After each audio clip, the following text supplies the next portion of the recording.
who's on here, Barbara from Australia.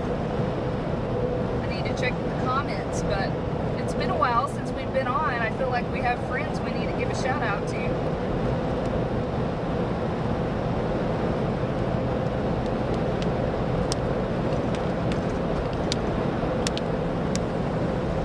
Like in a bad cell area. Yeah, we are. I'm still connected, but barely. Keep moving off until that thing's rock solid back there.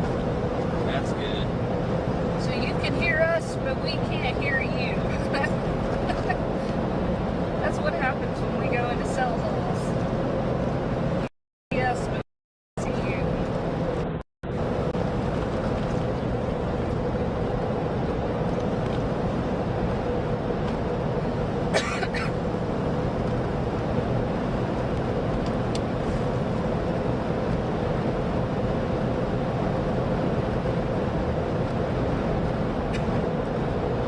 So the storm we were on appears to have weakened a little.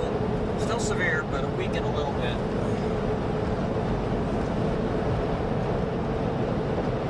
Also, the storms near Watauga are coming up. You mentioned that, I believe.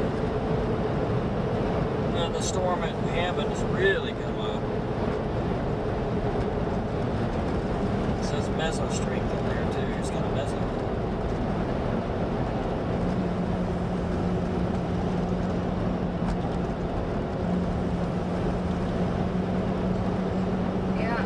This one is going to be so undercut that Probably, yeah. I'm just wondering if we should shift sound to that, Well, you know, somewhere that might take advantage of the warm segment. we really haven't got much choice now until we get over to another road. Yeah.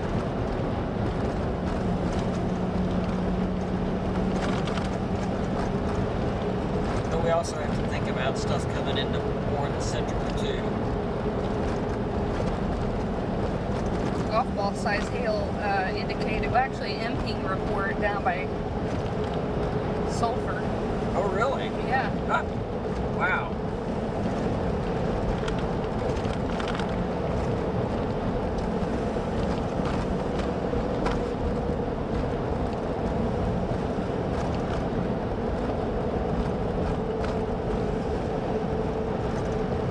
We've mentioned it a few times, but if you're on Foss Lake, you need to get off.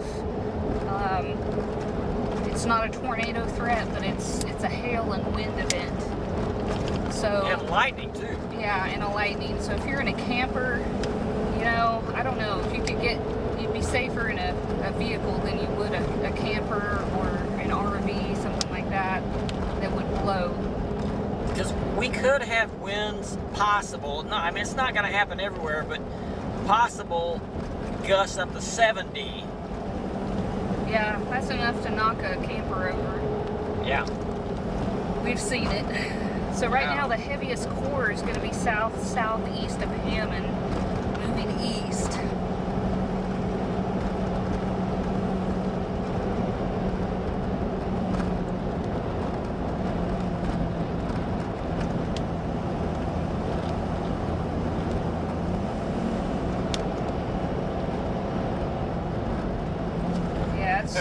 It's pretty much bearing down on Foss Lake at the moment.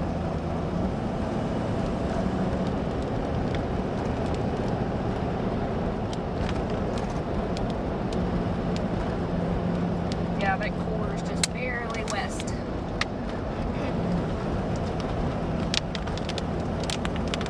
So Putnam, Thomas, Custer City, Arapahoe, Clinton, these are all moving your direction. Also have a pretty good stout storm near Watauga.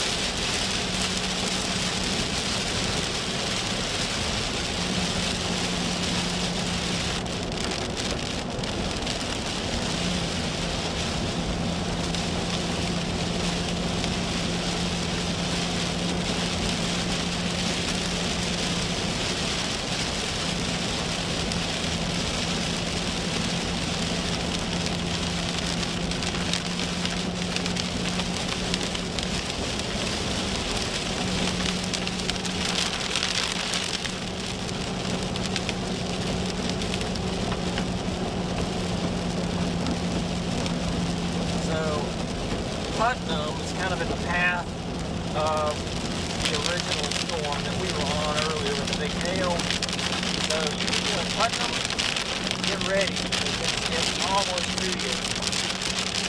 I don't know how big the hail's going to be by the time it gets there. So, I mean, it's in a weekend phase right now, but it might bring, really, the storm in the best position to strengthen is going to be the one down southeast of Hammond right now. And it's probably going to cross I-40 somewhere west of Clinton. You hear that hail? Yeah, it's kind of random. Yeah. Yeah, once a rotator, always a rotator. That main system headed for Putnam, even though it's weakened, it's probably going to continue on kind of being that main port, this whole line, the way they do.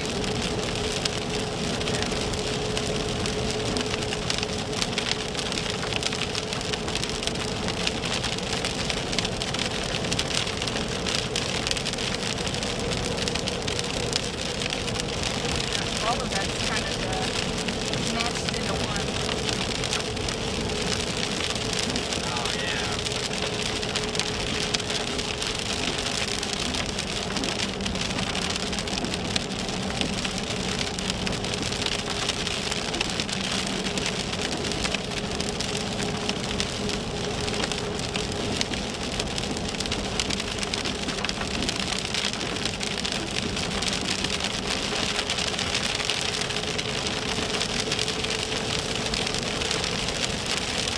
Yeah, I'm really thinking that our next move, we get over to Putnam to go south.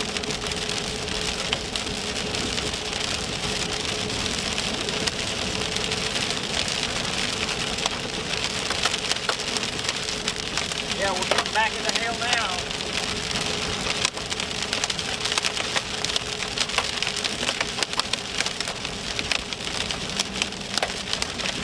So David, we're getting back into the hail right now. It's about probably 9 to nickel.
David, we are getting nickel-sized hail in Burma.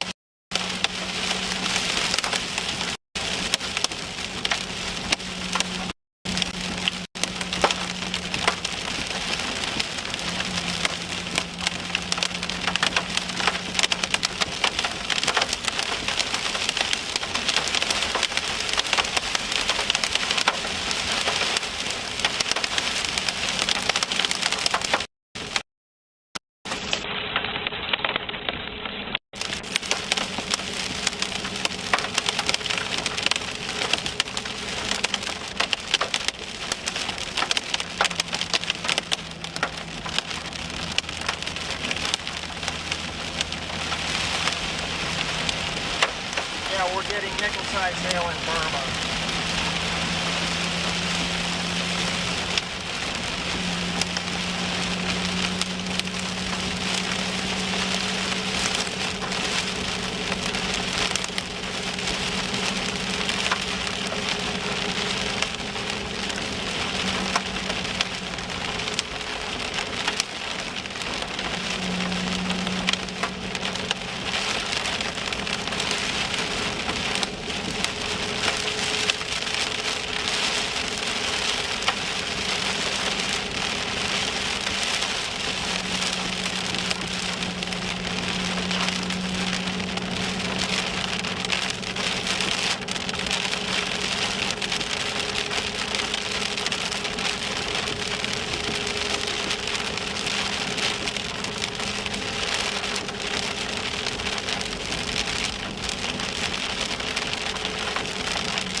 so right now we are coming up on Putnam. What is this, south of Putnam, I guess. And probably going to be going south.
Part of that storm definitely.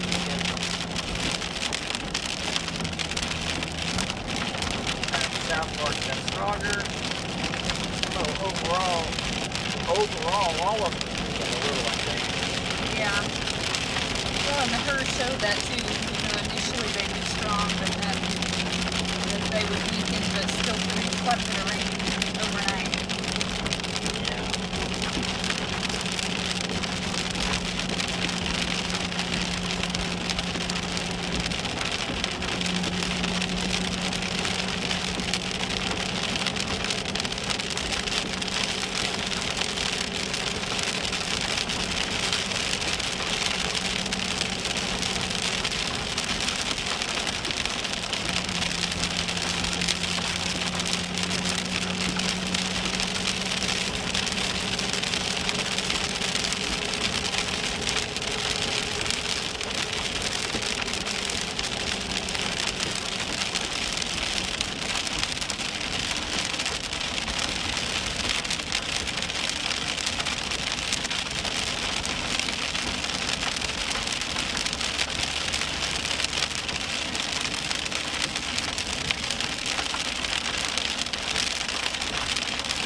turn south on 183, south of Putnam.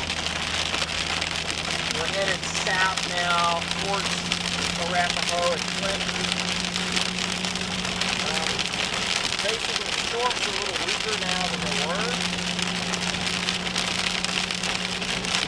Kind of turned and maybe gone.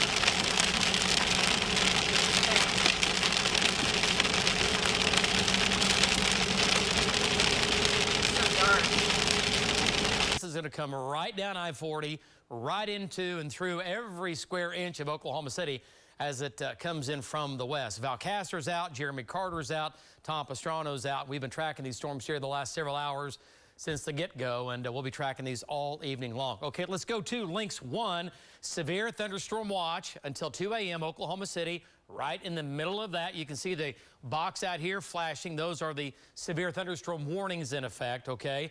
And we have severe weather in eastern Oklahoma. One storm down south that's now dying, a few more down near Ardmore.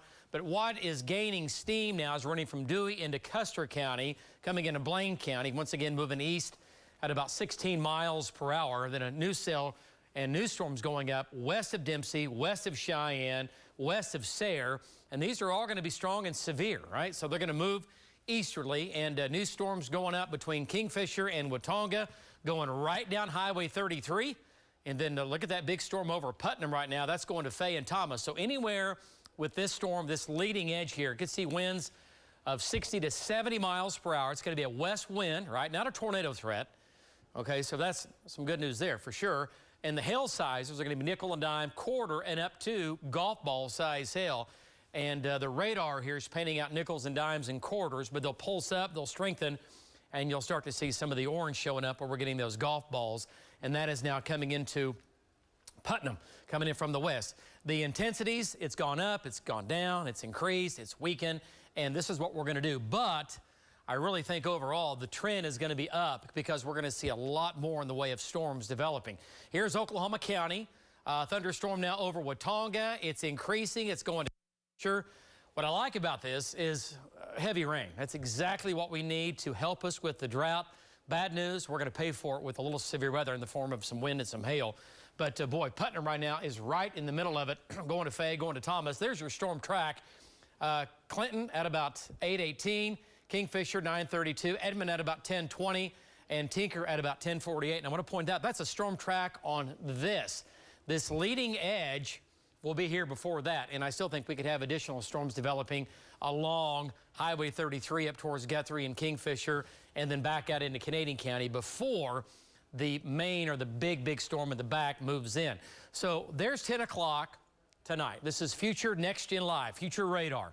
Western, central, and then eastern Oklahoma, thunderstorms there. Look how everything really ramps up. Look at midnight tonight. Central, western, northern Oklahoma. The Sea River, the threat at midnight will be right in here from Oklahoma City down to Chickasha and Henrietta. It'll be pushing south and east of the city. Is that where the instability is going to be higher? And then it will just keep pressing to the south. And the new storms develop overnight. It's going to be a loud night for sure, Oklahoma.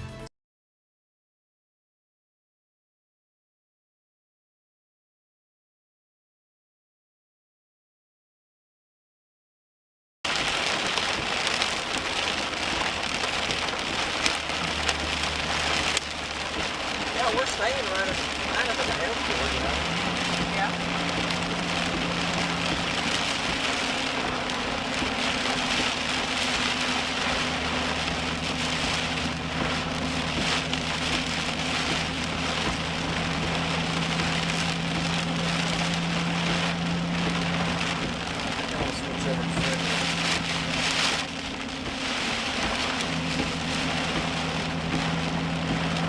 Yeah, look at the wind. Well, it's the most wind we've seen.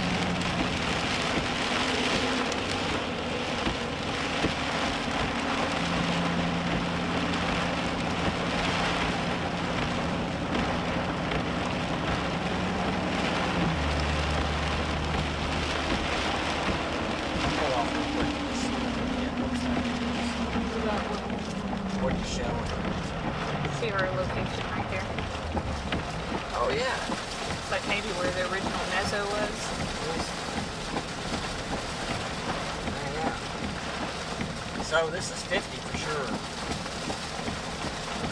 So David, we're getting 50 mile an hour, 50 to 55 on the straight line winds from the north-northwest here.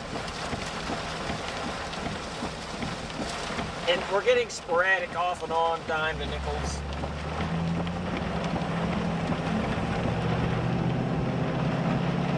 Got it.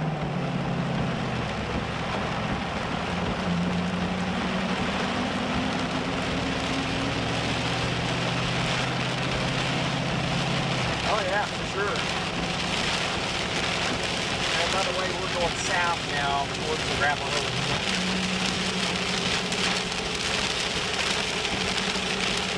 But you know, I don't know if it's the outflow or the front or maybe both.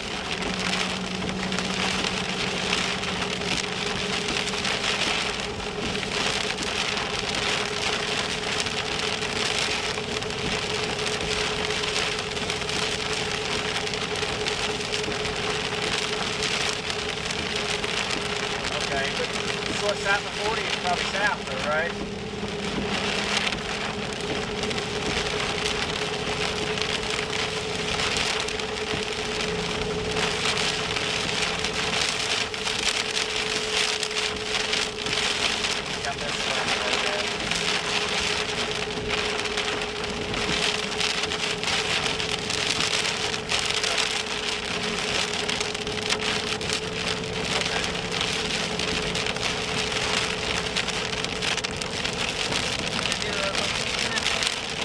Location update, we're headed south on Highway 183, and we're going to be, just a little northeast of Junction City, northwest, I'm sorry, of Junction City. So we're straight north of Clinton, about 15 miles maybe.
So good news is those hail cores have definitely come down in size.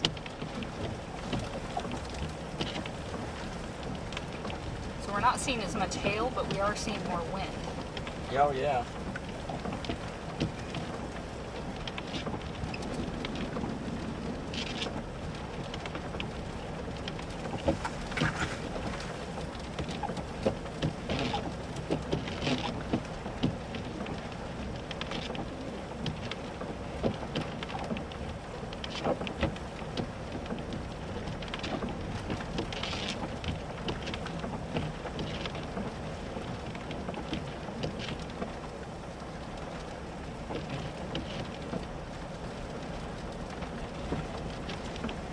Probably a cut in maybe 4 or 5 minutes.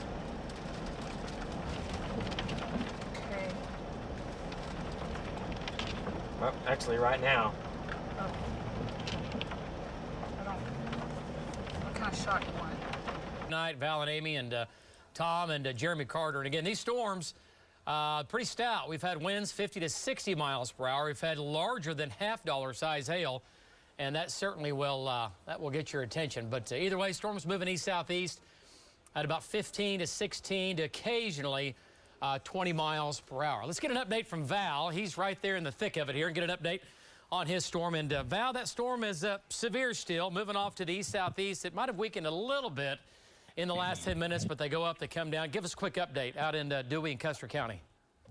Yeah, you know, it's definitely a little bit weaker than what it was earlier when we were getting all the big hail. But right now we are west of Custer City, Highway 183. We're right on the leading edge. You can see there's a little bit of rain coming down now, but we've been seeing winds gusting out ahead of the storm, 50 to 55, blowing tumbleweeds around and stuff like that. Also in the core, there's still sporadic nickel and dime size hail.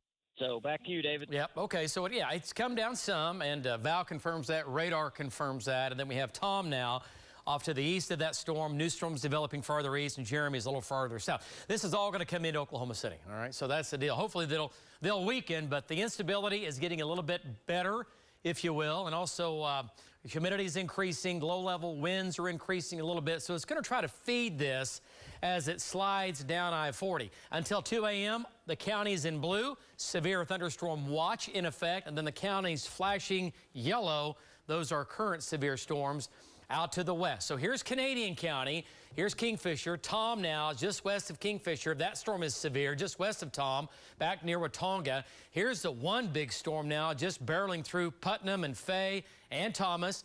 And then additional severe storms coming out of the Texas Panhandle into Roger Mills County.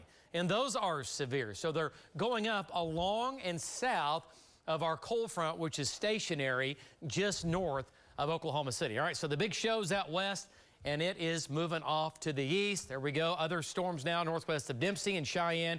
Any one of these storms up to quarter, possibly golf ball size hail there. Severe storm now leaving Putnam, headed to Fay, headed to Watonga. You've already got one storm over you. And this is the area that's going to continue to increase. Again, thunderstorms way out there. We're keeping an eye on those. You folks in Cheyenne, keep an eye on those storms for some wind and hail.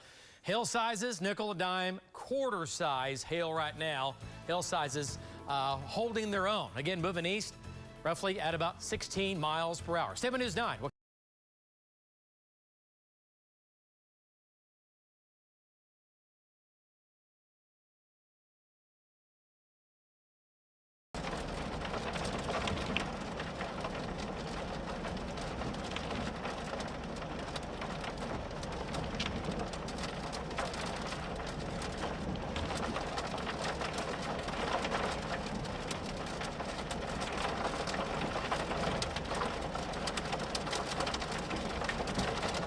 Yeah, that one storm that was the Hammond storm, even though it's weakened, it's still showing a mezzo.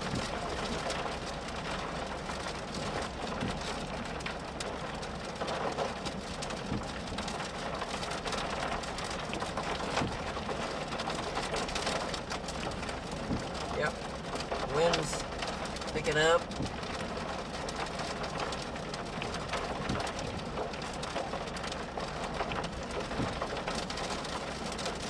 Straight from the north. I mean, I guess we could go into Clinton and watch it come in, you know, or maybe Weatherford, maybe make our way to Weatherford. All right. And just kind of stay ahead of it. I'm not for certain being in it is as exciting as it was because of the hail sizes come down, you know? Yeah. Well, there's not as much lightning now either. You want your light off?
Highway 183, heading down towards Clinton. And so I just talked to David a while ago, and you know, although these storms have weakened,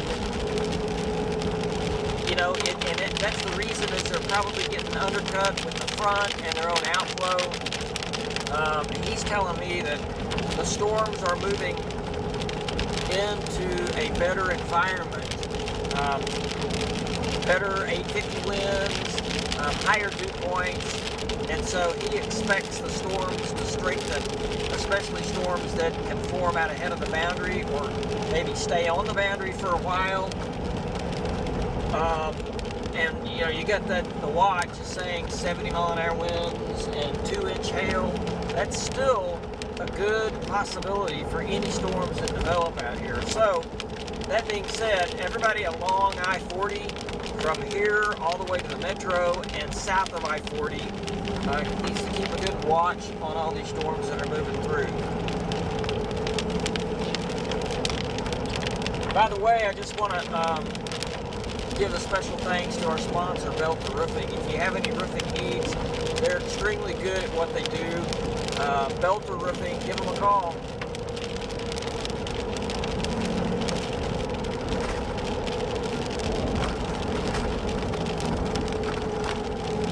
So, like I said, we are continuing to head south here.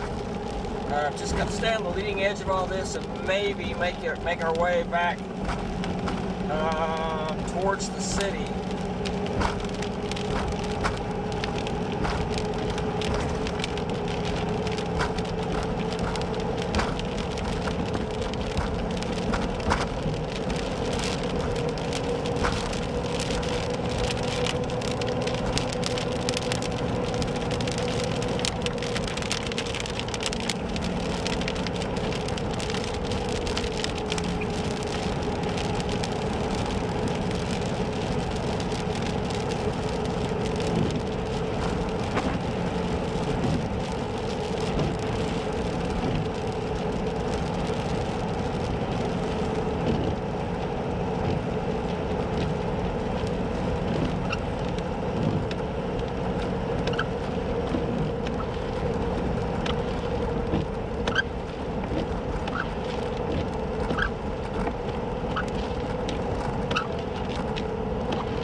So, you know, we're kind of ahead of the rain now, just barely, and we're getting north winds gusting to 50 still, blowing debris along the roads, like small tumbleweeds and some trash and debris and stuff like that.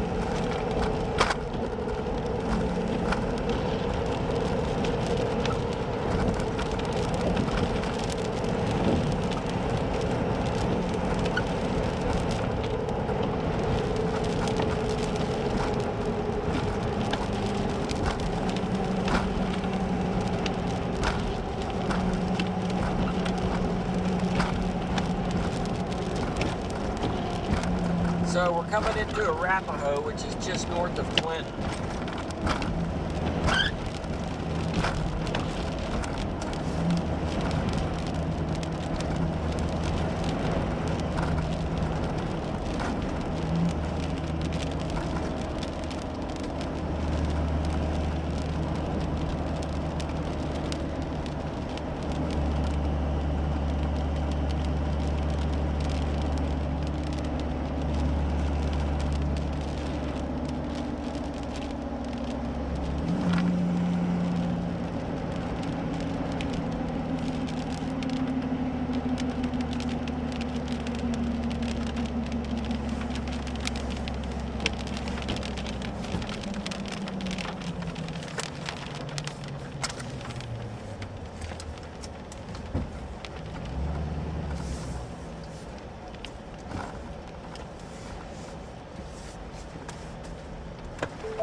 Hey David, we're going to take a quick pit stop here in Arapahoe. Be out of the truck just for a couple minutes.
Location update. We are north of Clinton in Arapahoe. Just making a quick stop here.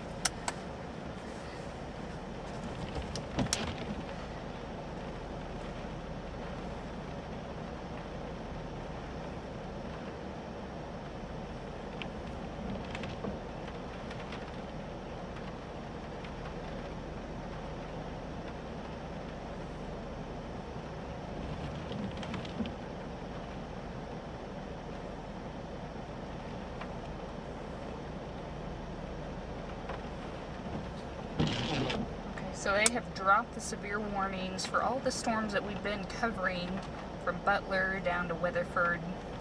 That could change, especially if some of these strengthen and the winds get up. The strongest cell right now is north of Greenfield, kind of northwest of Gary. All of these are moving east-southeast. There is one severe storm out in the Texas Panhandle near Allison. That one probably will cross the border and come into the state, but really that's kind of what the model showed. It showed earlier. It was showing that as storms initiated, they would be strong, but then as the night progressed, they would weaken. But like Val said, all these storms are moving into a more favorable environment, higher dew points and better low-level jet, 850 winds. So anyway, it looks like, you know, as these move along, we're going to have some more develop along the front. So just keep watching. Right now, nothing crazy. Thank you. Yeah.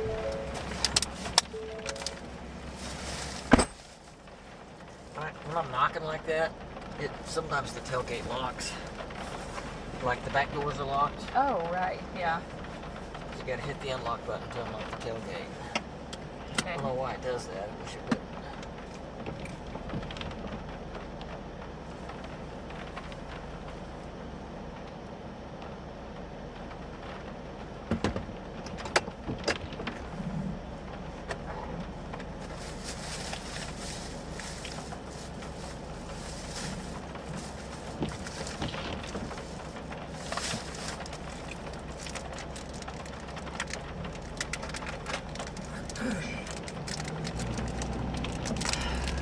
Yeah, they dropped the severe.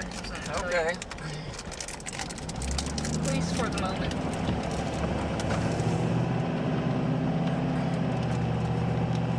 Getting gusted out. That's what happened. So I think we just need to get on 40 and go east.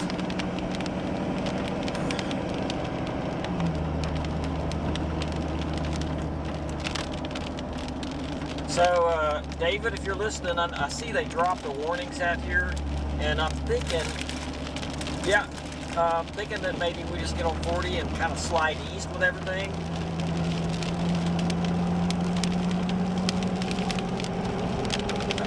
Okay. Yeah, that's our plan of attack then.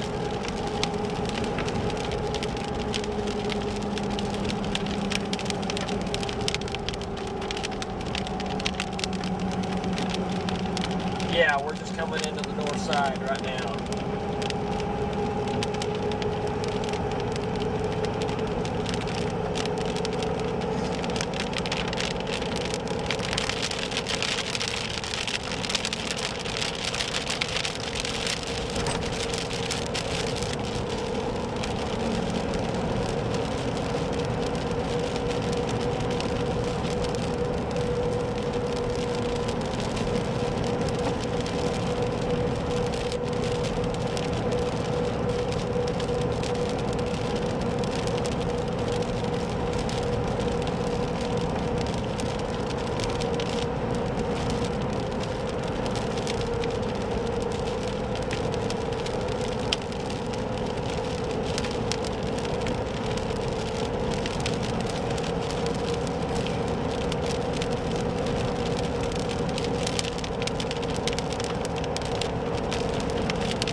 So, we are coming into the north side of Clinton. Right now, they have dropped the severe warning on all of these storms in our area right here. They've all weakened, and the reason being is that the front has undercut these storms, which means now they don't have warm south wind flowing into them to give them energy for the strength of the storm. They've got cool air undercutting them, and so they don't have any good inflow. So that's why the storms have weakened. They've turned into, kind of just a cluster of storms that are really not severe. However, there should be more storms formed later on, and that's kind of what we're going to watch for as we slide east on 40 here, headed towards central. So later on, Oklahoma City and points south of 40. Let's get ready because, and also there's a severe warning just west of Cheyenne in Texas out near Allison. I'm going to have to look at the mesonet here.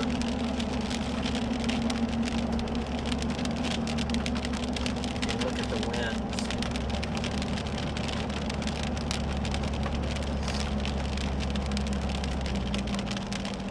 Alright, so the front is located right along I-40, north of I-40, have north winds, cooler temperatures, south of I-40, south winds, warmer temperatures, higher dew points. This is our road, right? Yeah.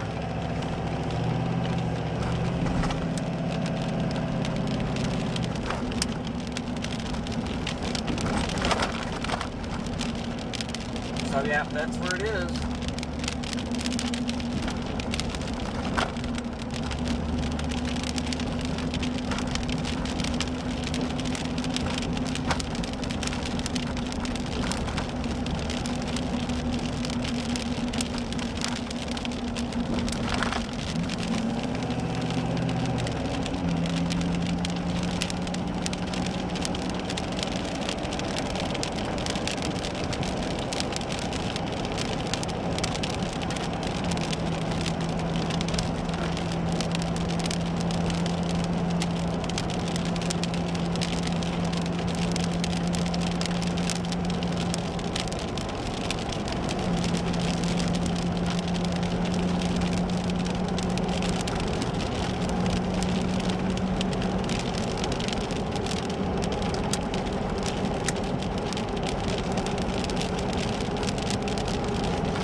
more severe weather off and on as we get into the next couple of hours. And again, these storms will make their way into Oklahoma City, already now coming into Canadian County. But once again, no longer severe. Now we have a few way out west that are still severe. I'll show you those coming up. Tom Pastrano's out. We have Valcaster, we have Jeremy Carter, and lots of lightning. The hail sizes now are pretty small. We did have some larger hail earlier, but the hail sizes have come down.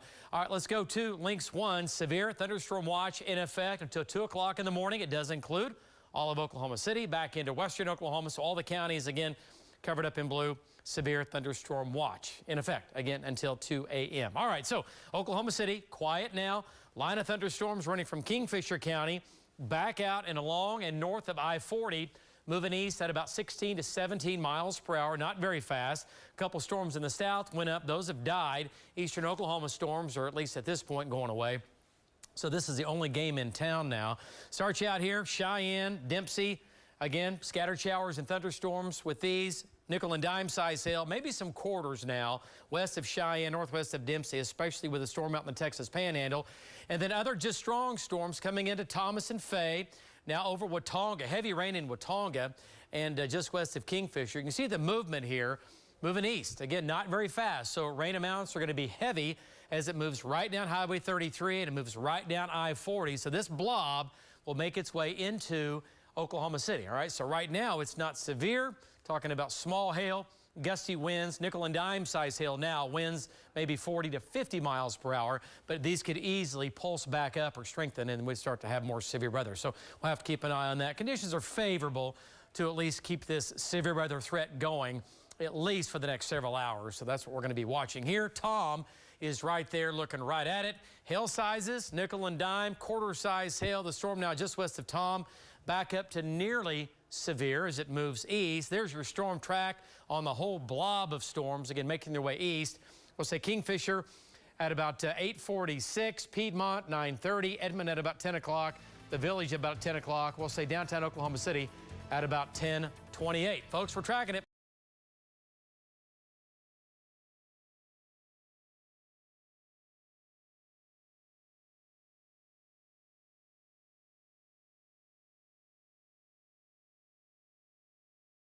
Yeah, that same mezzo is kind of the whole center of it. Yeah. I'd say so.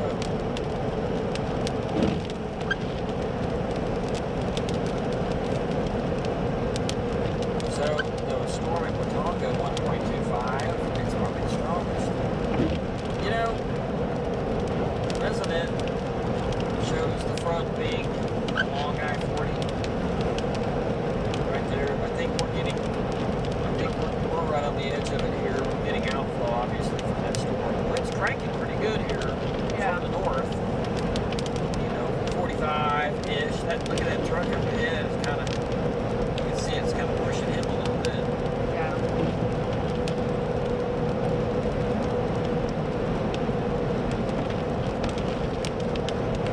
Something else to think about, too. The wind hitting these trucks broadside over here. Yeah, if you see them moving around a lot, I'll hit the record button. Okay. Here we go. Nobody up.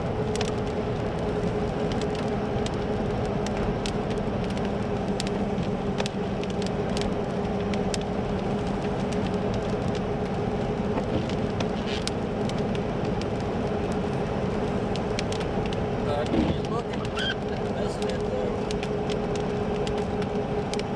yeah, like El Reno, in Yukon, southeast winds, Weatherford, southeast, Hydro, southeast, but then Clinton now is northwest, or northeast.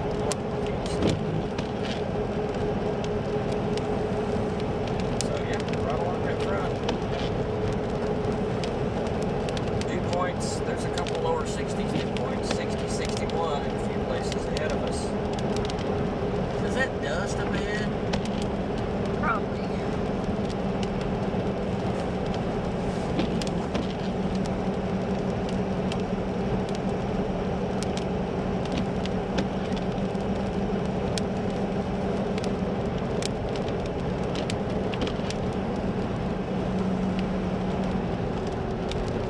right now we're eastbound I-40, just halfway between Clinton and Weatherford. This is kind of a windy area out here, so Yeah. So David, right now we're east of Clinton, about halfway between Clinton and Weatherford, and we've got north winds. It's all outflow winds from these storms, but I mean it's 40 to 45, maybe getting close to 50, and there is some dust you can see blowing across the road. So semis are having a hard time.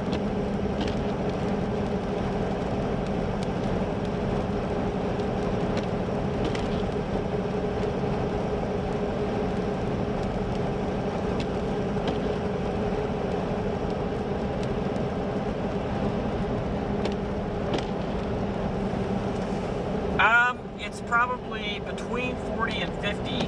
50 on the high end and averaging around 40. Every now and then there's a little bit of dust blowing across I-40 from the north, and semis are kind of having a hard time.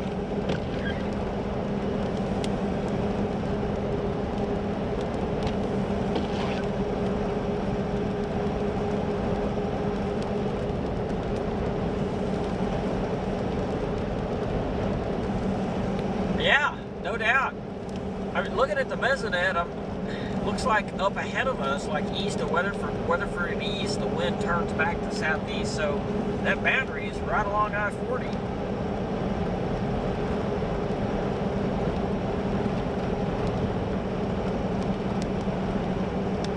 You look at the radar configuration, it almost looks like it's kind of a reflection of the wave going through.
Alright, so now we're in Weatherford.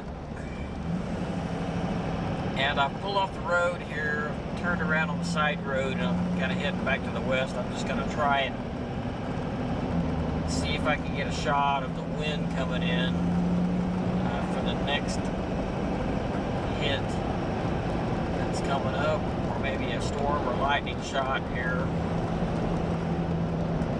That area just west of Weatherford is kind of a wide open, high area, and is pretty notorious for its wind.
More light. Yeah. I'm thinking when that other core gets closer, the wind might go up again. It seemed to be a little stronger just down the road to the west.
Hey, look at that.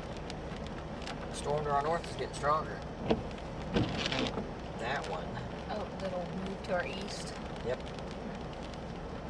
Yeah, we ought to be able to go through it too.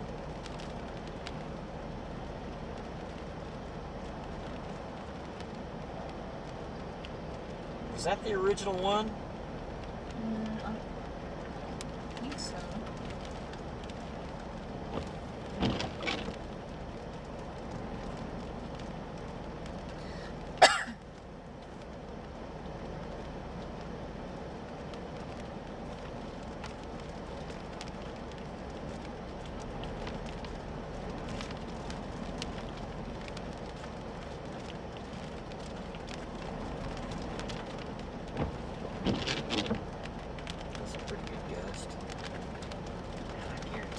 probably 50.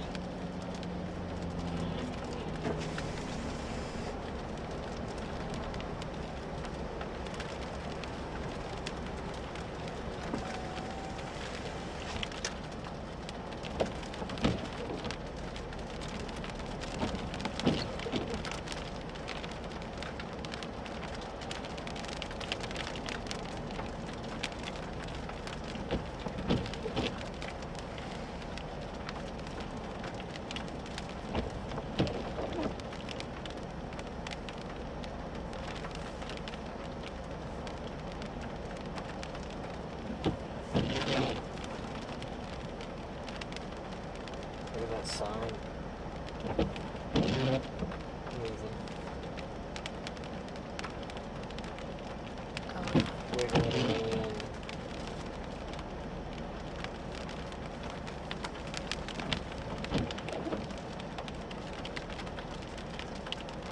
It's hard to see.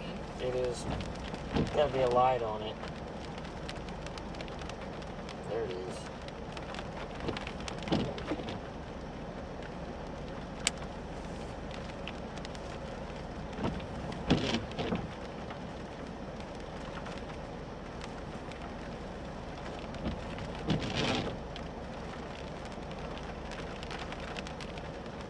Yeah, that storm is intensifying.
severe, but that can change. They go up, they've gone down, they've collapsed, they've weakened some, and then they crank back up. But the trend right now has been they're below severe level limits. Let's go to Tom Pastrano, and he's out just to the western sides of Oklahoma City, the West Metro, out into Canadian County and near El Reno. Tom, lots of lightning now in Canadian County, and that's coming into Oklahoma City. But your storm right now, yeah, gusty winds, small hail, but nothing too crazy. Give us an update.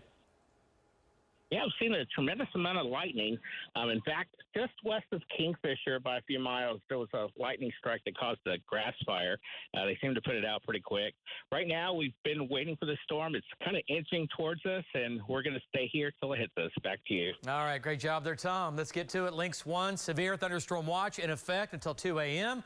One severe storm in the far west. That is it right now, but a lot of storms now. Kingfisher coming into Canadian, Blaine County, Custer County, also into Roger Mills County. The whole line's moving east, so this will overspread Oklahoma City. Look at all the storms in here. Lots of heavy rain. That's a good thing going. One severe storm now west of Cheyenne, and then we have other storms now.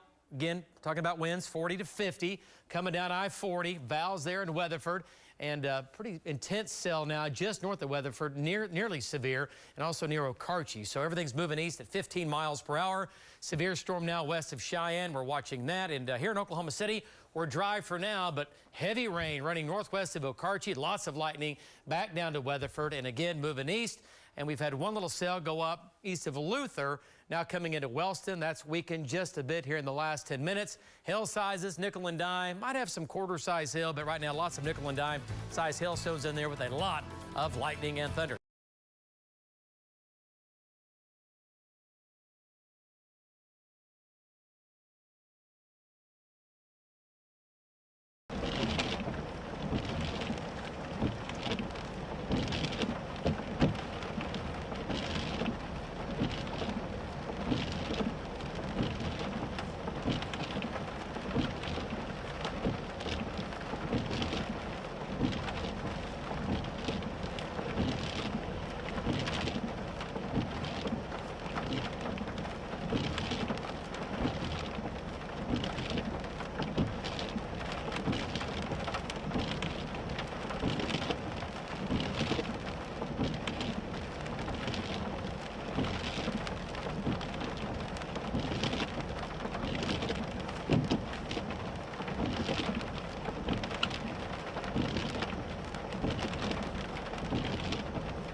Back west and get that bigger one. Yeah, daytime, baby.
sized hail.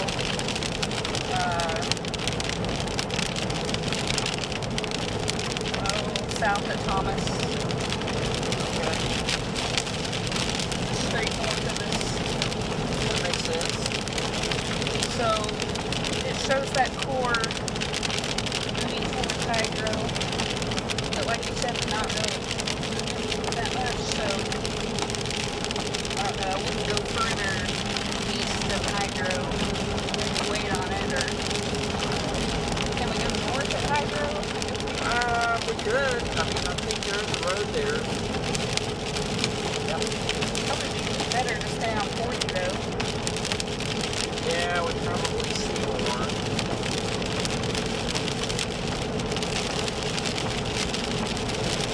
Maybe we'll beat it right to hydro.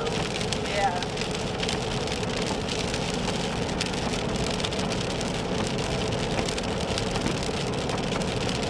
Well, we can get off at that hydro exit and see what it looks like.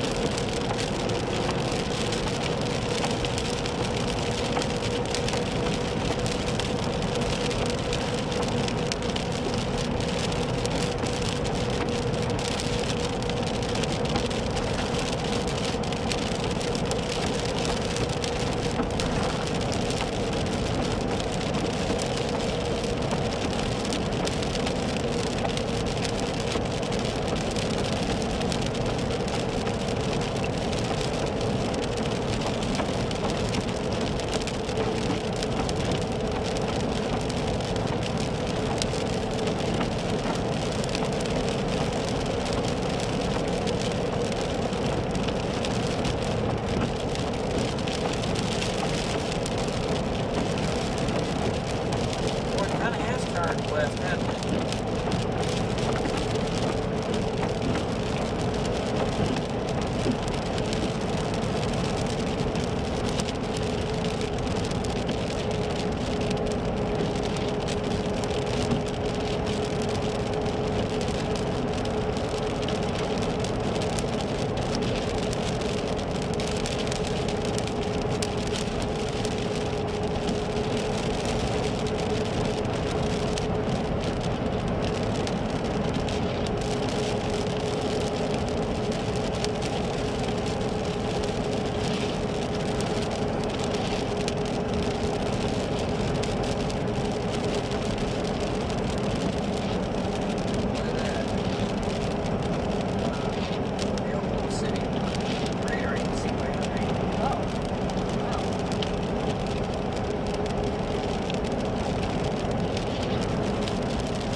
nothing ahead of it. We're on it.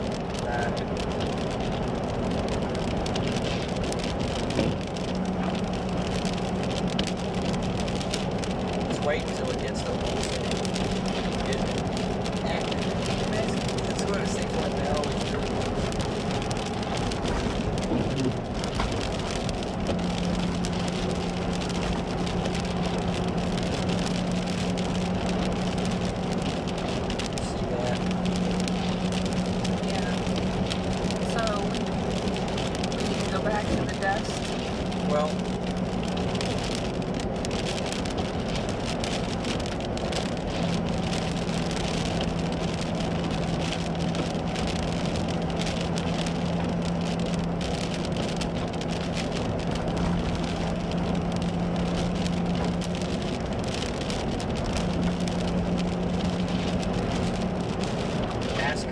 Do you want us to look now?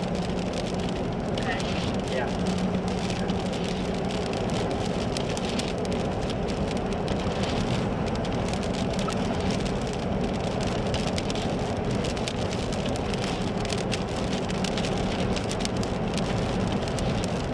Why don't you go ahead and do that? You can always go back to live. Okay. So, yes. Yeah. All right. Okay, so Facebook Live, we are going to have to send some video back to News 9, so we're going to currently be offline. Actually, live. We're not going to be.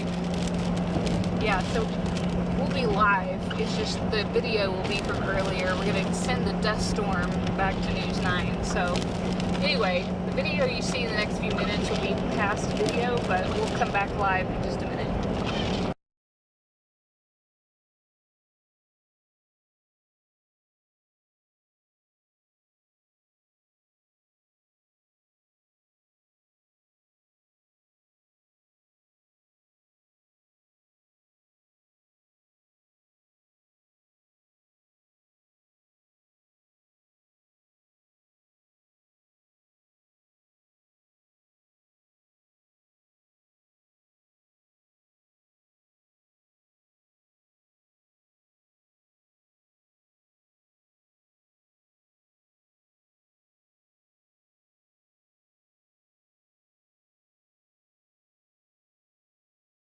Cell area.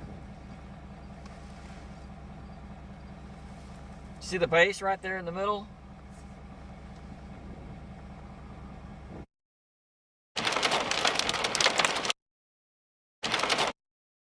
Cell area.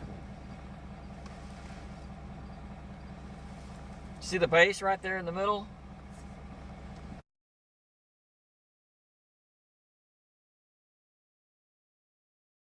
Rapidly and became severe rapidly, and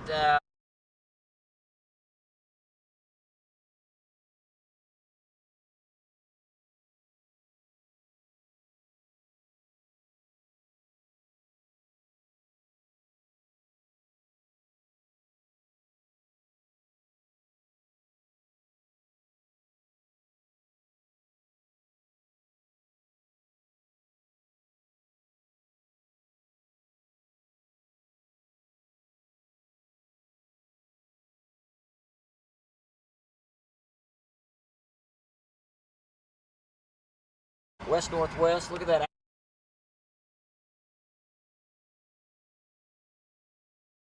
For the storm is 60-mile-per-hour wind gust and $half size hail. That's pretty stout. Yeah, and they're also talking it's moving east of 15, which kind of east-southeast visually. But Look at that outflow. okay, so Hey David, look at this dust over here. This is looking pretty much straight west, west-northwest. Look at that outflow dust.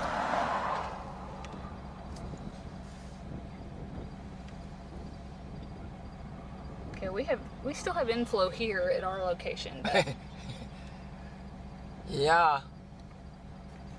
So that's all moving south. so that's going to be outflow dust. That's associated with a gust front, which means that it's pushing air out harder than it's pulling air in, at least in that location. Yeah, we just got hit with a gust front here. Yes. And just as I was talking, David, we just now got hit with north winds here.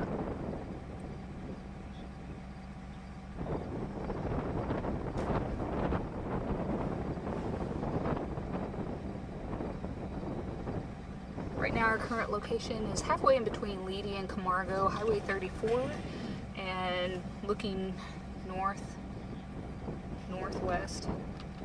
from our location. You want me to put it on that? He's doing a cut in. I'm gonna pan listen over. to see what he wants us to do. That hail core is really intense now. 2.5 on the hail, and you can also see the hail core is really getting intense.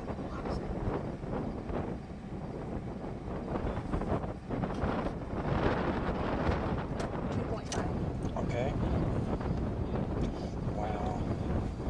Western and northern Canadian County with the one strong storm there. Tom, give us an update. Gusty winds, a little bit of hail, and lightning and thunder now coming into the far west metro. Go ahead, Tom.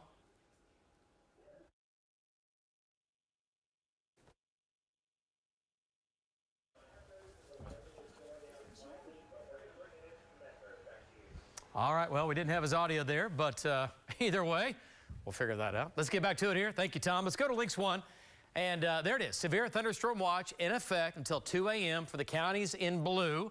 The counties flashing, those are current severe storms in the far west, but there's a lot of rain out ahead of these severe storms. So here's Oklahoma City. We've got one thunderstorm down here northeast of Ardmore, not doing a whole lot. Some, again, heavy rain. Actually, it's going away just in the last half hour or so. But the big show is the severe storm now on and just south of Cheyenne. Going to have some nickels and dimes, maybe some quarter-size hail in that. That's moving east-southeast towards Elk City. So you folks in Elk City, quarter-size, maybe even golf ball-size hail. Another severe storm now. It's going to be southwest of Putnam. Okay, that storm is severe. It's moving east. Another strong storm now southwest of Camargo. And then a big cluster of rain and storms running from Watonga over to Okarche and Kingfisher. That's where Tom is. Val's right there. Jeremy's in El Reno. Everything here moving east at about 18, 19 miles per hour. And so everybody here in Oklahoma City is going to get in on the rain as it comes in from the west. So it's a good thing going. And hopefully these will stay below severe level limits. Wouldn't that be nice, right? But thunderstorm now just rolling through Hennessy. That one's moving due east towards Mulhall. And then here at Oklahoma City, a couple of showers have gone up in the Edmond area. Let's talk about this, though. This is good. Geary, back down just west of the Cherokee Trading Post. There's Val. And going to have some small hail in here. But now raining in Okarche. That's going to pick up in intensity and get heavier. One little cell went up south of Wellston. That's moving off to the east. Not doing a whole lot. A little bit of lightning with that. And then we have some showers developing from East Edmond over through Arcadia and Lake Hiwassee and Arcadia Lake. Hail sizes, pretty small. One storm out west has had some quarters in that. Storm track on the main line moving east-southeast. Crescent at about 9:31. This is that main line. Here's Oklahoma County. Hinton at about 9:39. We'll say Edmond at about 10:14. Yukon at about 10:34. Luther, 11 o'clock. Perkins at about 11 o'clock. And downtown Oklahoma City at about 11:13. Now, this is with this main line moving off to the east. So when it moves in, right now, it's not severe, but when it moves in, talking about gusty winds, maybe 30 to 40 miles per hour, unless it ramps up, some small hail, and quite a bit of lightning and thunder, and for once, some good old-fashioned heavy rain coming into Oklahoma City over the next 1 to 2 hours. Bring it.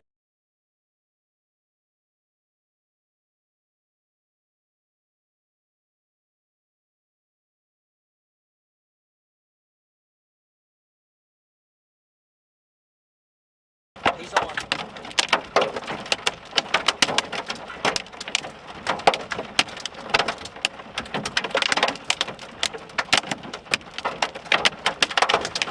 Yeah, David, we're about a mile south of Camargo right now. The hail has gotten bigger, as you can see and hear. 1.25, that's the size of $50. So the hail's getting bigger. It's definitely big enough to start denting vehicles and continues to get larger. David, back to you.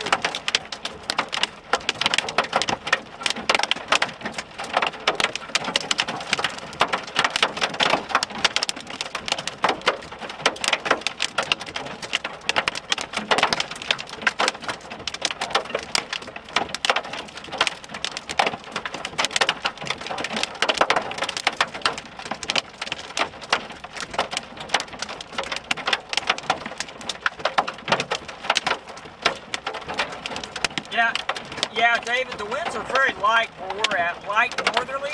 Now, earlier when the gust front crossed us, there was a lot of blowing dust, so obviously strong winds with that. But where we're at right now, it's not wind-driven at all, just light north winds, David.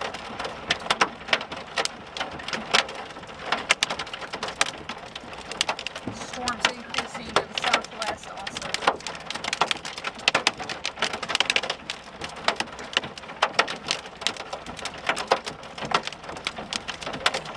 Boy, the road's getting white. Look at that. I'm going to stay here just for a second.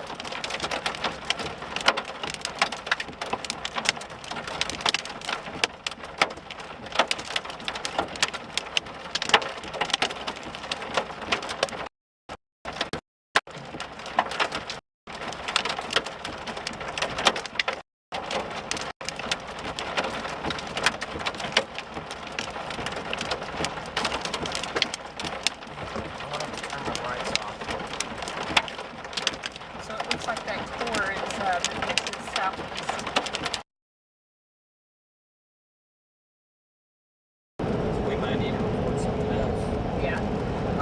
We are back live again. Just had to feed some video back to News 9, but we're live.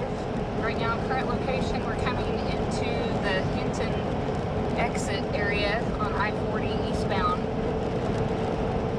So we were just commenting while that video was playing back that there's a really strong area that's just increased on radar near Gary, moving southeast. So that's going to cross I-40 here in a little bit. Almost looks like it's pulling the boundary up to it. So we definitely need to watch that area just east of the Gary exit and west of the El Reno exit. I guess that would be the Calumet exit here. Yeah, it almost looks like it's going to try to cross I-40 somewhere south of Calumet. Yeah, I mean, definitely there's a kink in the boundary right there. You know, if that does latch onto the boundary, that's kind of one of our terms, latch onto the boundary, it definitely will strengthen.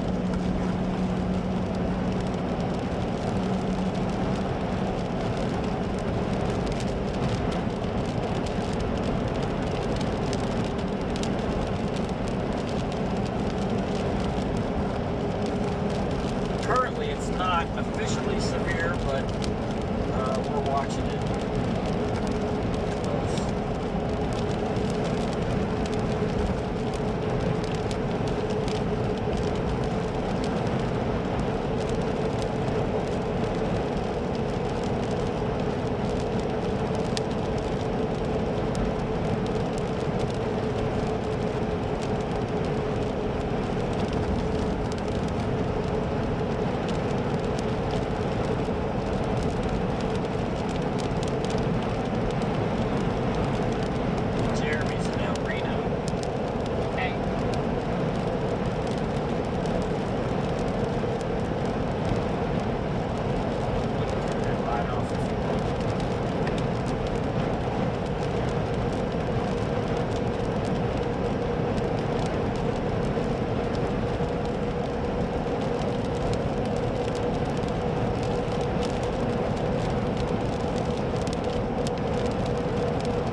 happen. I mean, it's kind of a lowered area to the north.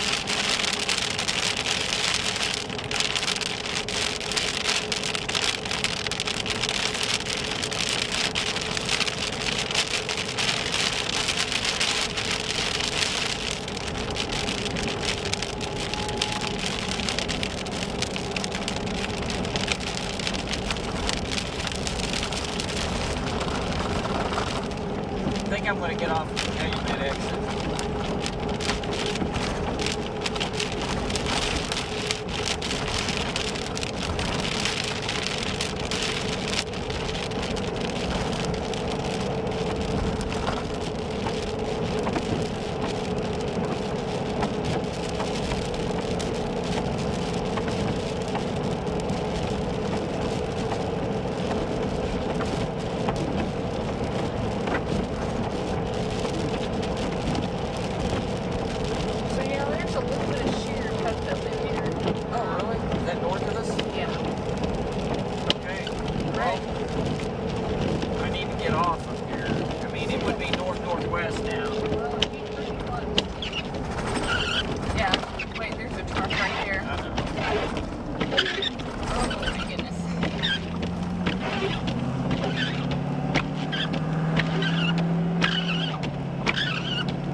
Ragged lowering, but yeah, well, yeah, I mean it tried really hard to pull that boundary up, but it's hard. Yeah, it's just didn't really make it. yeah. But yeah, if we could just point that direction and get a shot here in a minute. Sure. So are you looking at OKC? Yeah. Oh yeah, look at that. I mean, yeah. What a hurry. Yeah, hurry, because I want to just at least be able to see. Okay. Wish we had roof cam. I know. We got to get that thing working.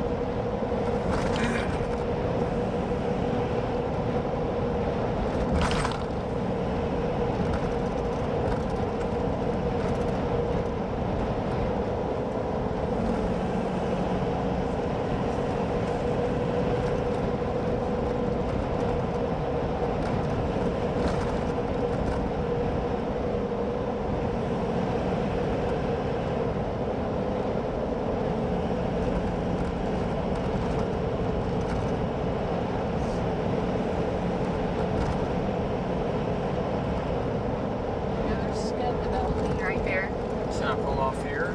Just hurry. No, I wouldn't pull off here. I would just hurry sure. and hurry and get to Calumet. You got a mile and a half.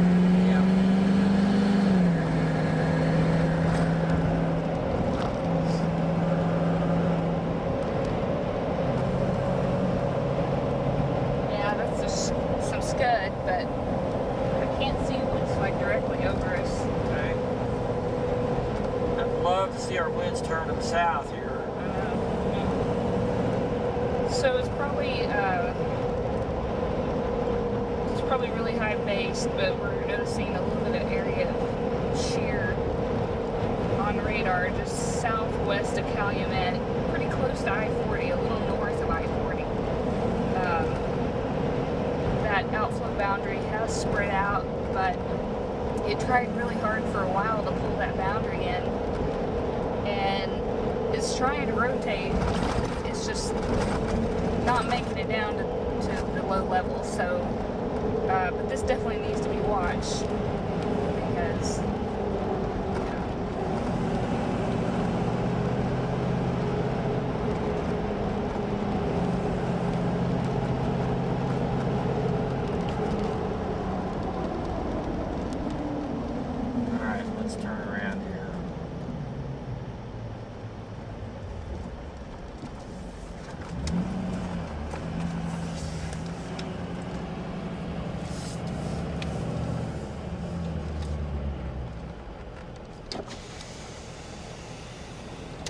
I'm still not able to see it.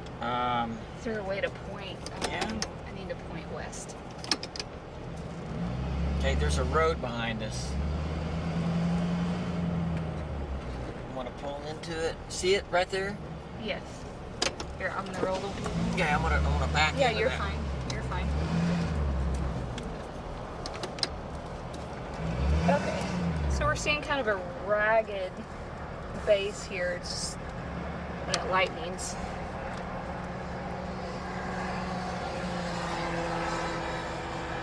Yeah, we got north winds though. Hey, David.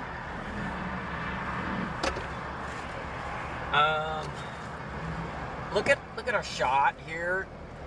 We've got a ragged lowering, and I know we've got north winds and all, but there appears to be a little shear up above.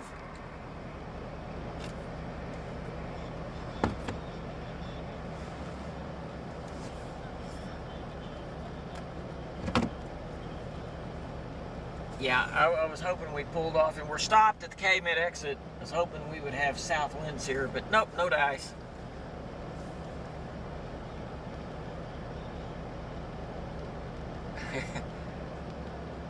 It's okay.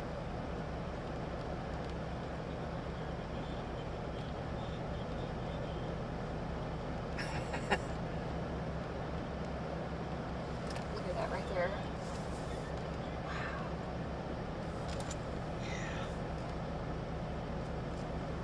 That's south of us. Do you see anything like southwest of us? Let's go look. Yeah, we can go south here, can't we? Oh, look right there. Look. Hit. Okay. It's okay. I'm going crazy You're here. There's freaking- dust. You see that? You see blowing dust. There's blowing dust. It just appeared. But is it rotating, Val? See that? Look over here. It's not rotating. I'm sorry.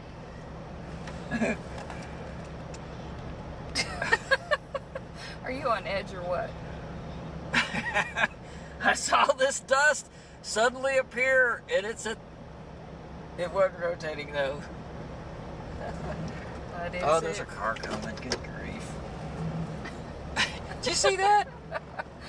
Well, you know, I've been way too long without one. certainly I was rooting for you, Val, but you know. Well, there's a warehouse over here with a gravel parking lot, I guess, and the wind, when the gust front hit, boom, the dust just kind of started lifting out of the parking lot.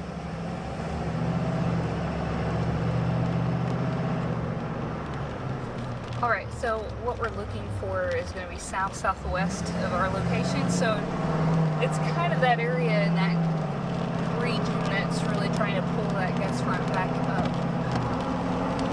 I mean, it's trying hard. And the further east this goes, I wouldn't be surprised if it actually does it, just because the higher dew points are further east. But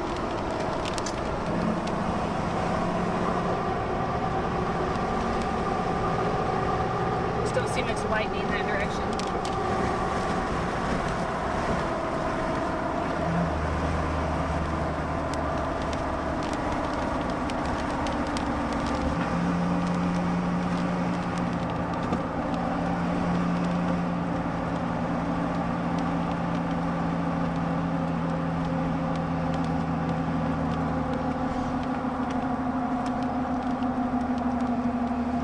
That's the last time I'm letting you park next to a concrete company.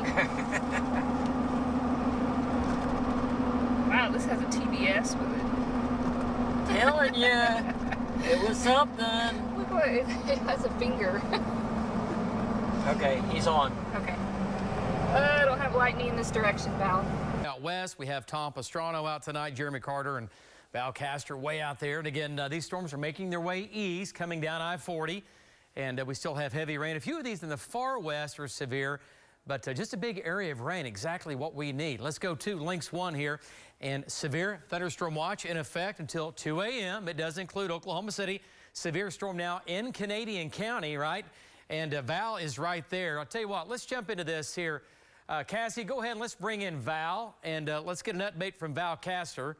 And let's check in with Val. He's in Canadian County here. Val, that storm is severe. Western Canadian County, making its way east. Give us a quick update. Okay, so all of a sudden, David, just a few minutes ago, we were watching this storm, and we suddenly had a gust of about 60 miles an hour that just picked up all kinds of dust. So one thing we got to watch out for here, I believe, David, is the wind. Back to you. Okay, absolutely, and that's what, again, is now into Canadian County. Folks, that's the West Metro. Is there going to be a lot of severe weather with this? No, but we certainly can and probably will have at least a little bit. Okay, let's get back to it here. A couple of severe storms out west, south of Cheyenne now going to have quarters in that. Like we said earlier, that's going to Elk City. Other severe storm, a small one between Putnam and Arapahoe crossing 183. That's moving almost easterly. That's moving southeasterly.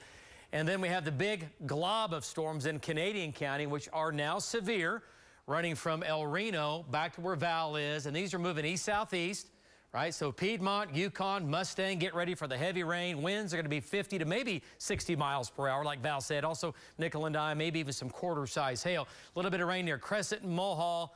And here's the big show now, running from Cashin over to Four Corners, over to Piedmont, back down to Lucky Star Casino, El Reno, back to the Cherokee Trading Post.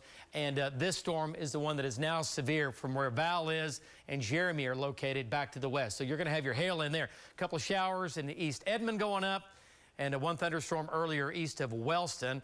The hail sizes, pretty small, nickel and dime, except the cell now north of Val is going to produce up to quarter-size hail.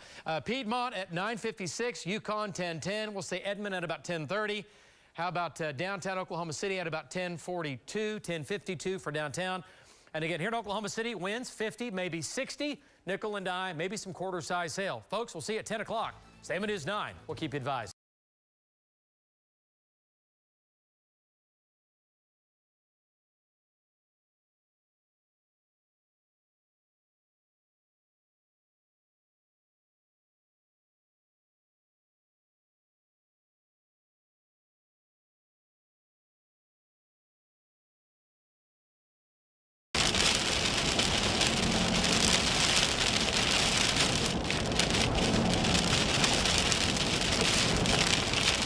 This is severe now. Oh, yeah. I didn't even notice that.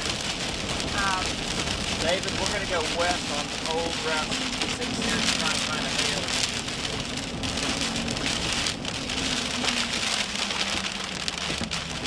Yeah, so this is looking north 270, now turning west on 66.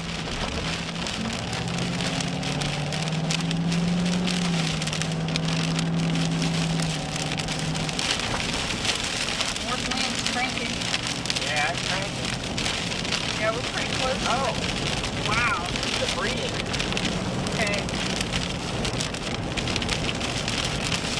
Yeah, this wind is really gusting hard. Yeah, warehouse.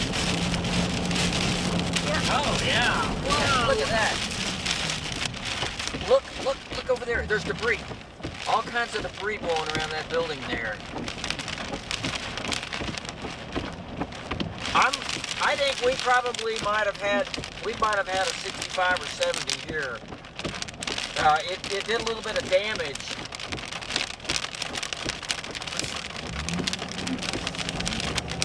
Yeah, we had some debris. There's kind of a warehouse.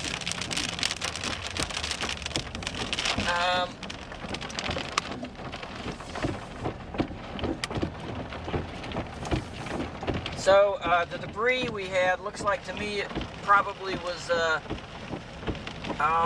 just stuff stored around this metal building out here that ended up flew across the road.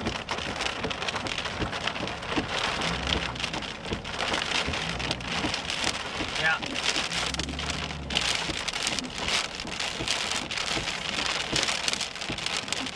Yeah, I would say that was probably 65 or 70.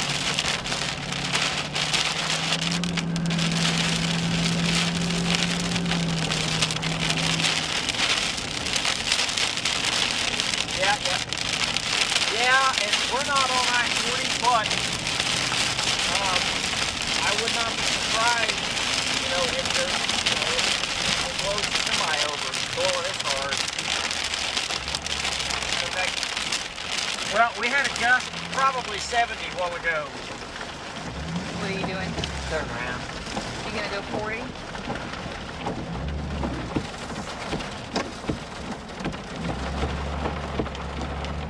So you want 40? Yeah, I mean, this is a pretty serious wind. Well, it's going to affect. Yeah, and that hail core is huge too. So. All right. We need.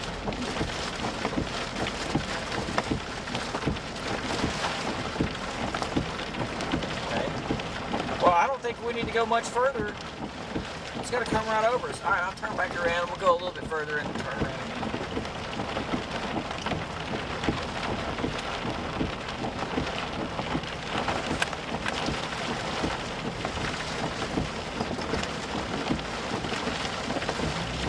Help me turn around here.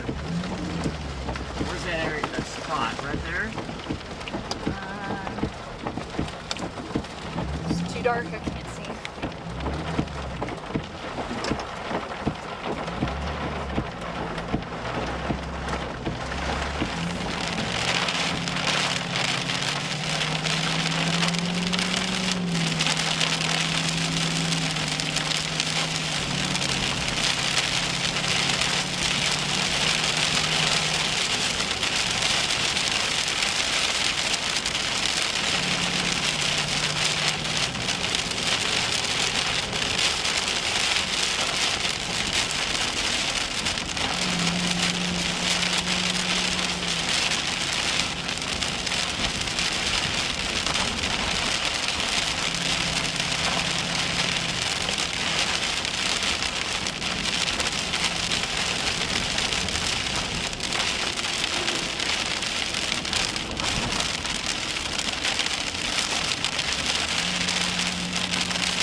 Okay, so here's what we're doing, guys. We're on old Route 66.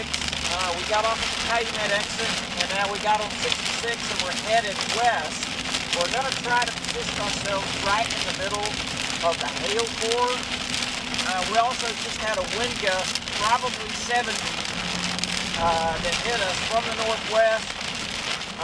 That's going to, I guarantee it, it's going to cause problems on I-40 with high-profile vehicles and stuff like that. So we're going to put ourselves right where we think there could be some hail here, and then once you come through, then we're going to get back on 40 some of the street debris. Wow. And there hasn't been hail yet, so that's just from wind. Yeah.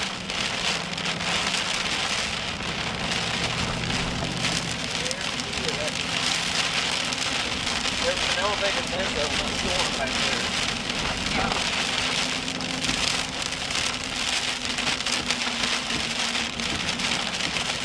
It's also nice to stuff. I wonder if this area, I'm sure.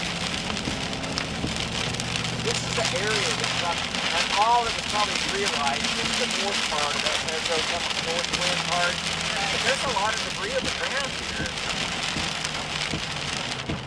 I wonder if this here is the wind out to the east. Could be wind going the other direction too. Yeah.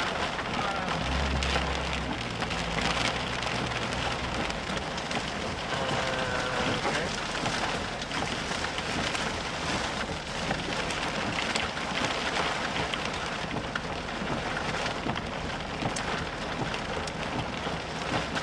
And I think we ought to play the wind.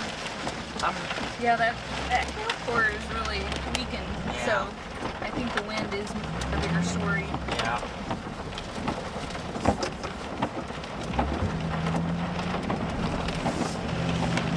A little bit of hail to our east now.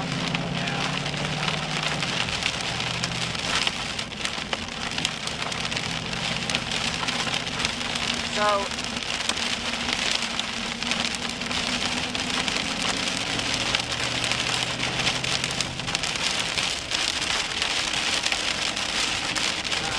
whatever we can do to get a good developed shot, it's going to be something to do. It's going to come off of there. A lot of water there.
back just a little bit.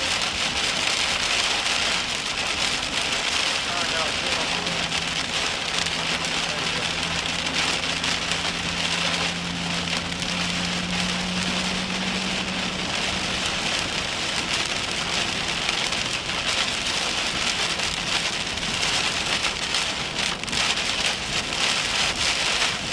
Wow.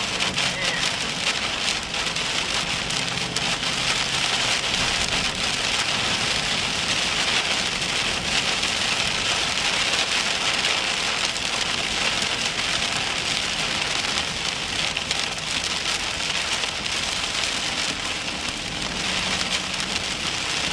I bet you there's damage in that building right there.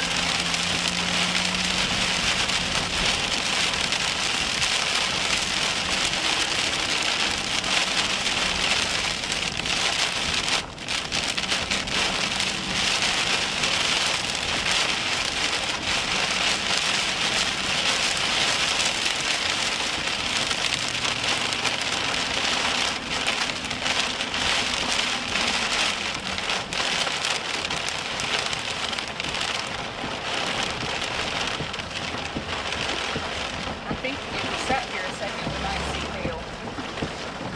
Okay.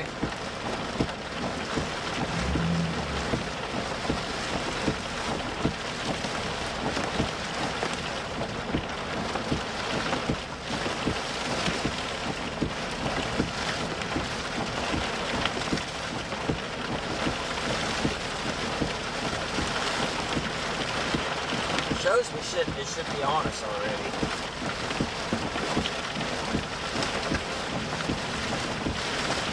Okay.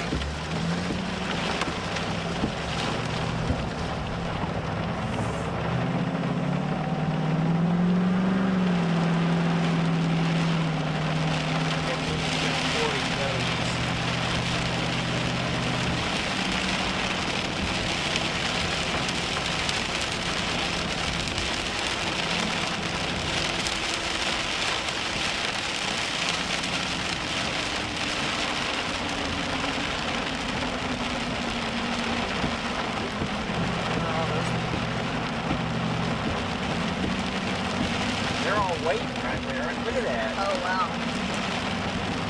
They probably got into some wind. Yeah, they probably did. So I wonder, I'm looking at velocity and I'm wondering if this lighter area over here is the stronger wind. Over East of us? Yeah. Okay. I mean, it's worth a shot. Yep. And we can see if there's any damage along I-40. Exactly.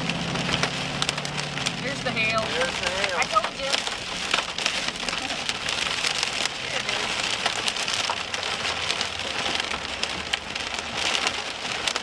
David, we're getting nice hail now. How you can excellent.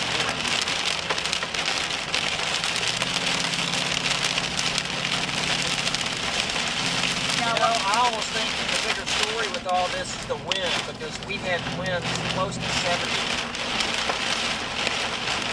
yeah, a lot of truckers calling it quits at the Calumet accident.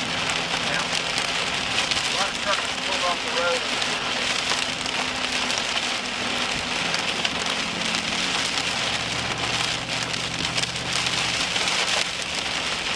Absolutely.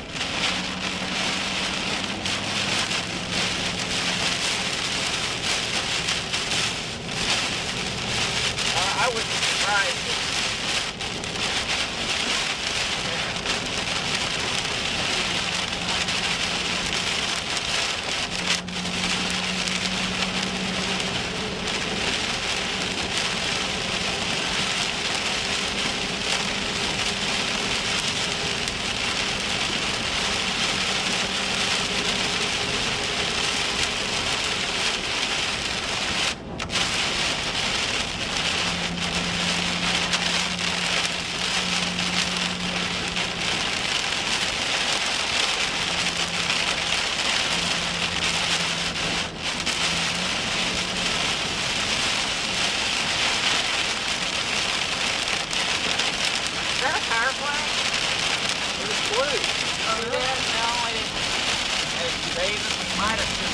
power flash. This is a blue flash for our northeast. It's 10:05 on video. I was recording. I can check Facebook feed and see if I can see. What's that? I'll check Facebook feed and see if I can see. Anybody see a blue power flash?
Was it? Yeah.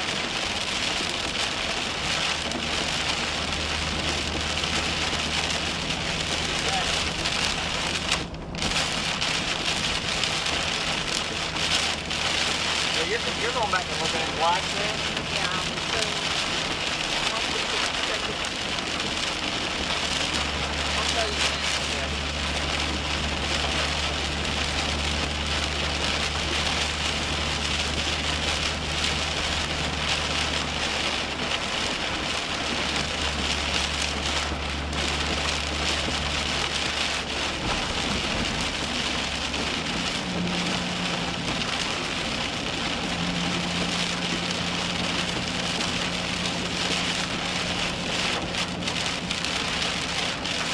Yeah, I did. But I didn't see like Where it was pinpointed? yeah, it's probably Somewhere in that direction. yeah.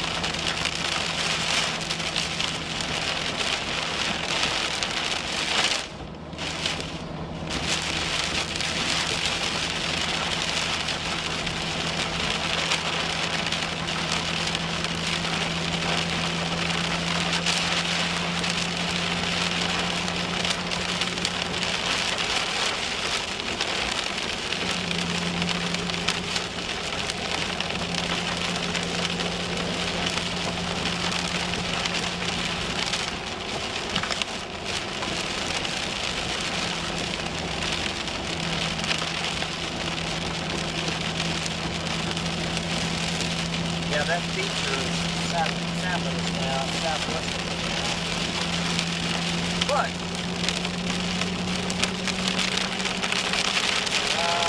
looking at the radar, it still was pretty recent. That boundary curls back up to the north. You see that? Oh, is that the Yeah. storm by Edmonton? Yeah, we see the black beach.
Reno now, we're getting hail.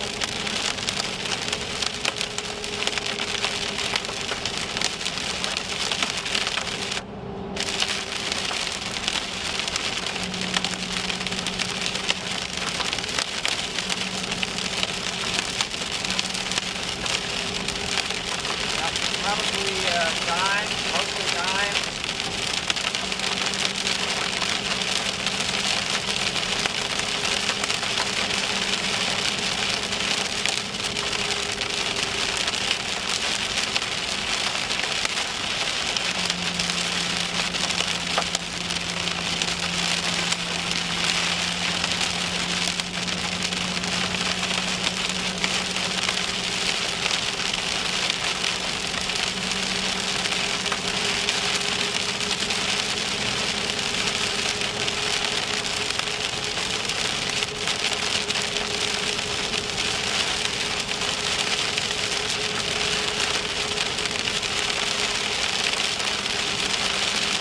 Yeah, so the next place of interest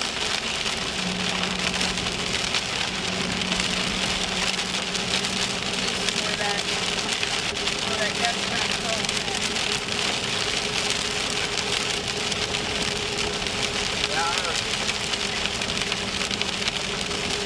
Like west side of OKC or maybe towards downtown, you think? Yeah. Right now it looks like it's kind of in the Bethany area. Okay. I'm hurrying. Okay. I'm trying to get there.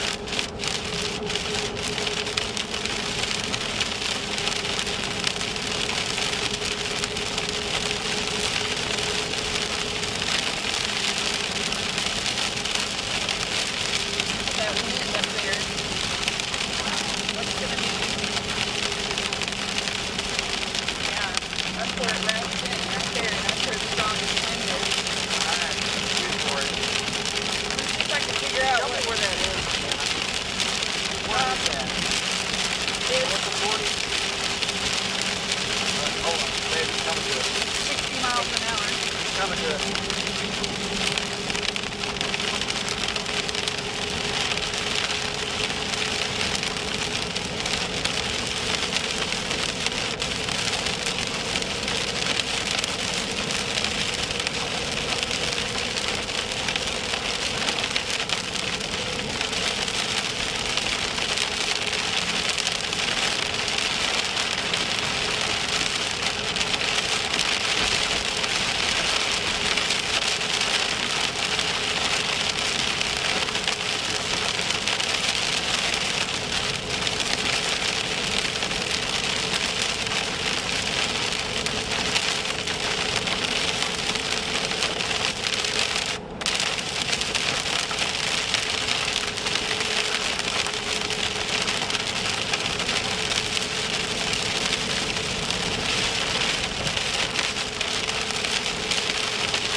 Yeah, so David, I believe it. We are on I-40 now, just a little east of Reno, and we're getting sporadic dime size, some that maybe a little bit bigger than that.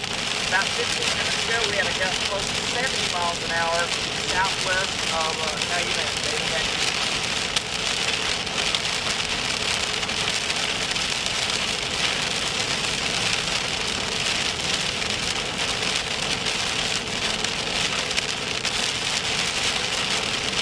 Alright, I'm shooting for that. Have you got a location? Yeah, it's still capturing.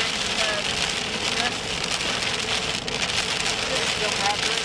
Still capturing just west of, like, Memorial. Okay.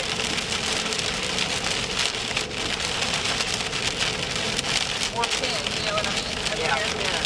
Memorial goes to the west. Yeah. It'd be like Memorial or Penn. Okay. Well, that ought to be moving southeast.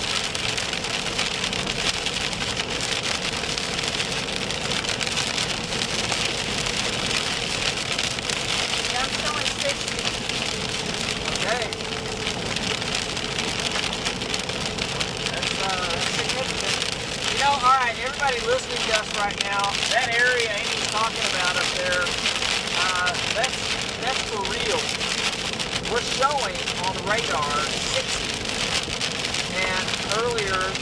radar underestimated the wind. So you could have 60 plus up in that area, and that's going to be northwest part of Oklahoma City, Kilpatrick, around, I don't know, 10, maybe Western, maybe May, something like that. And all that's going to be moving across the metro.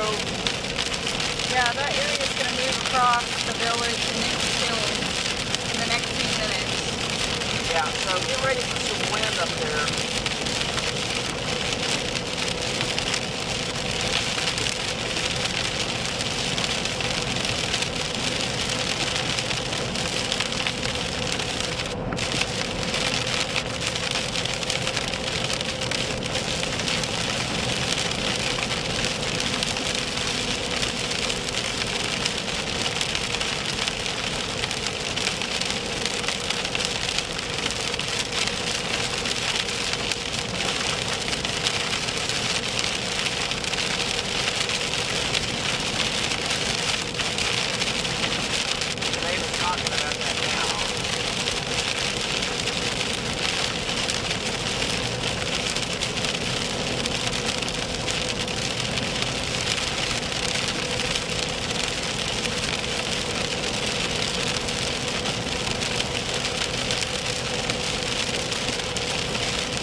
Greater than P-size right now.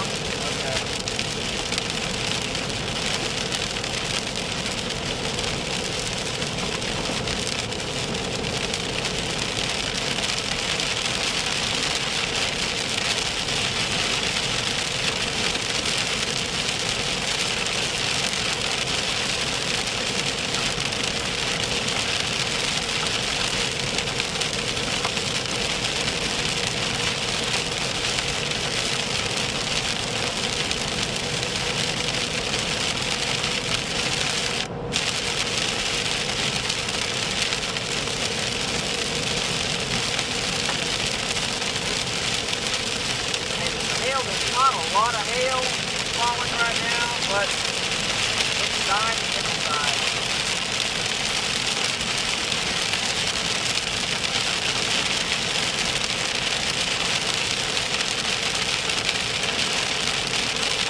I believe it. So he's up there? Yeah. All right. Well, I'm wondering, and that's past east of him, but he's on Kilpatrick. So anybody in Nichols Hills, if you're watching from the Nichols Hills area, Lake Hefner area, let us know what your winds are doing. It looks pretty crazy on radar right now. Does that look like it's sliding east or southeast to you? So, yeah. Southeast, okay. Well, we'll never catch it until north up here. We gotta go east through downtown and maybe make a decision over at 35 where it is then.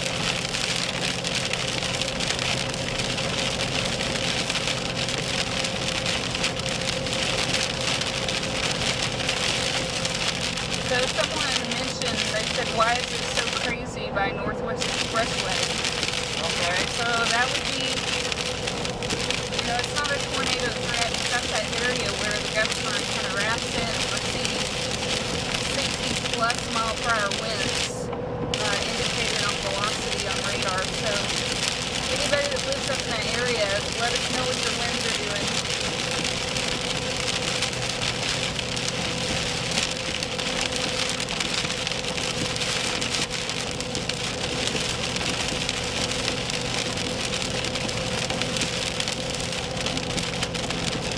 Right now we're on I-40 eastbound, right about to Kilpatrick, so we're heading east to try to get in position for that.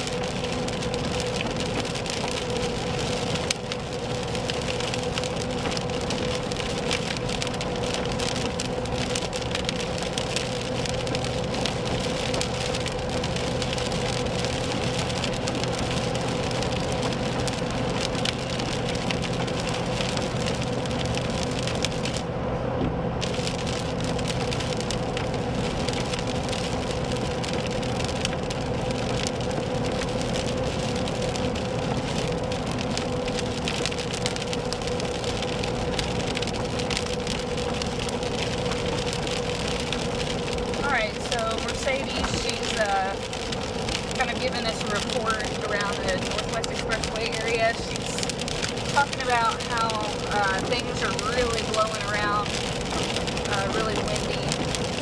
So, yeah, just keep us updated. Good report. Yeah, thanks for the report.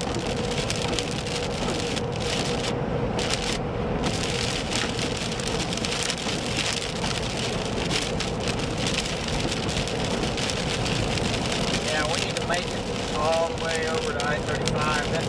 That stuff's moving southeast.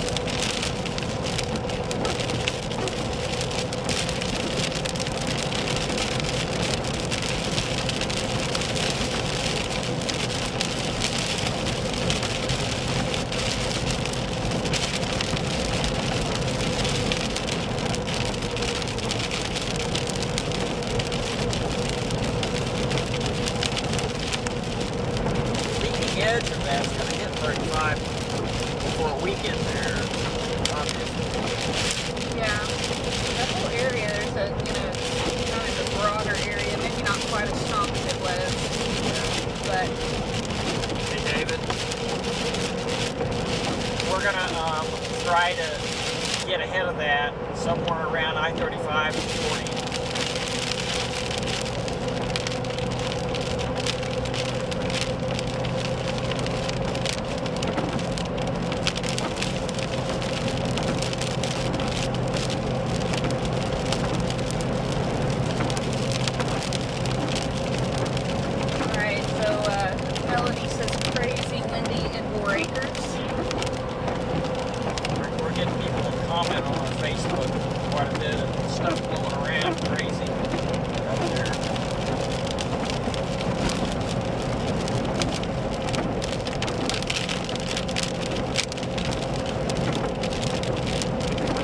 Another lady named Kay says she's near that area and the winds have been trying to take trees down very, very strong. So thanks for that report. Yeah, if you notice any trees down, let us know. Give us a street intersection where that happened. Yeah, or any kind of damage. Yeah, any kind of damage. So yeah, that's kind of the main story. It's not a tornado threat. It's going to be a straight line wind event on that main edge of that gust front there. And we're looking at winds right now around 55, 60, but we could see things, you know, winds up to maybe 70 miles per hour in that area. So just keep those reports coming. Those are great. We're going to pass those along to David.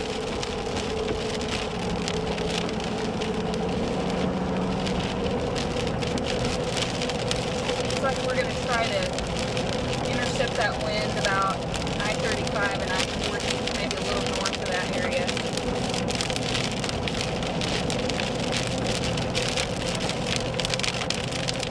Right now we're I-40 and just west of Rockwell.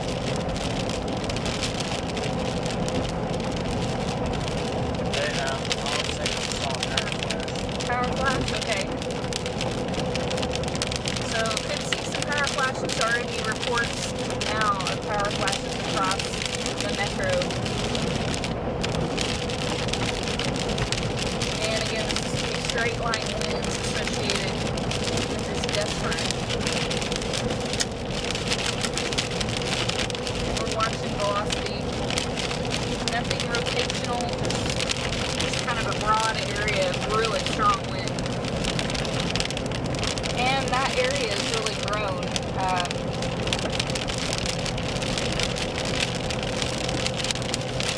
Right now it's still west of I-35, but it's inching closer to I-35. So if you're traveling north, expect winds. They're about to go wall to wall. Okay, about to go wall to wall on News 9, so Trying to let David know that we're planning on going east on 40 unless he wants to change us somewhere and try to intercept this thing somewhere around downtown or east of there. yeah, I'm seeing a 60 mile per hour now just west of I-35 and north of I-44. So that's right near where News 9 is. What are they getting at the station now? Are they saying anything about it?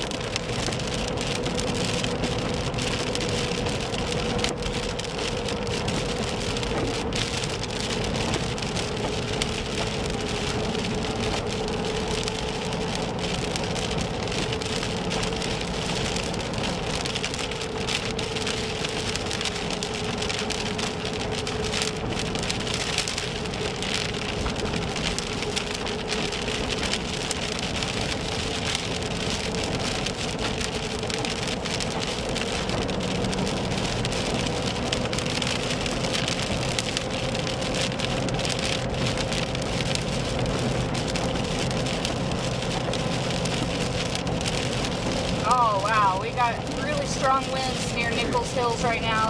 I'm showing 70 miles per hour in the Nichols Hills area.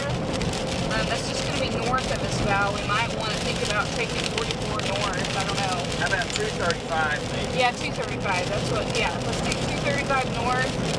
Now we could take 44. Let's do it. You think? Yeah, let's do it. Okay. Yeah, so increasing winds now. North of 44, north, like in the Nichols Hills area, that wind is really, really cranky. 70 miles per hour plus in that area. It's coming to us. Okay.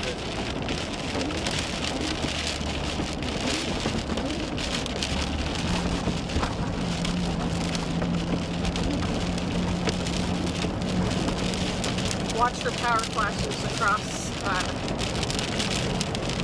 the metro here. Yeah, we are right here by Bob Mills, as a matter of fact, and our winds are getting stronger again. So right now we just got off the 40. We're on 44. Looking for power flashes. I know Tom said he had a couple of power flashes earlier.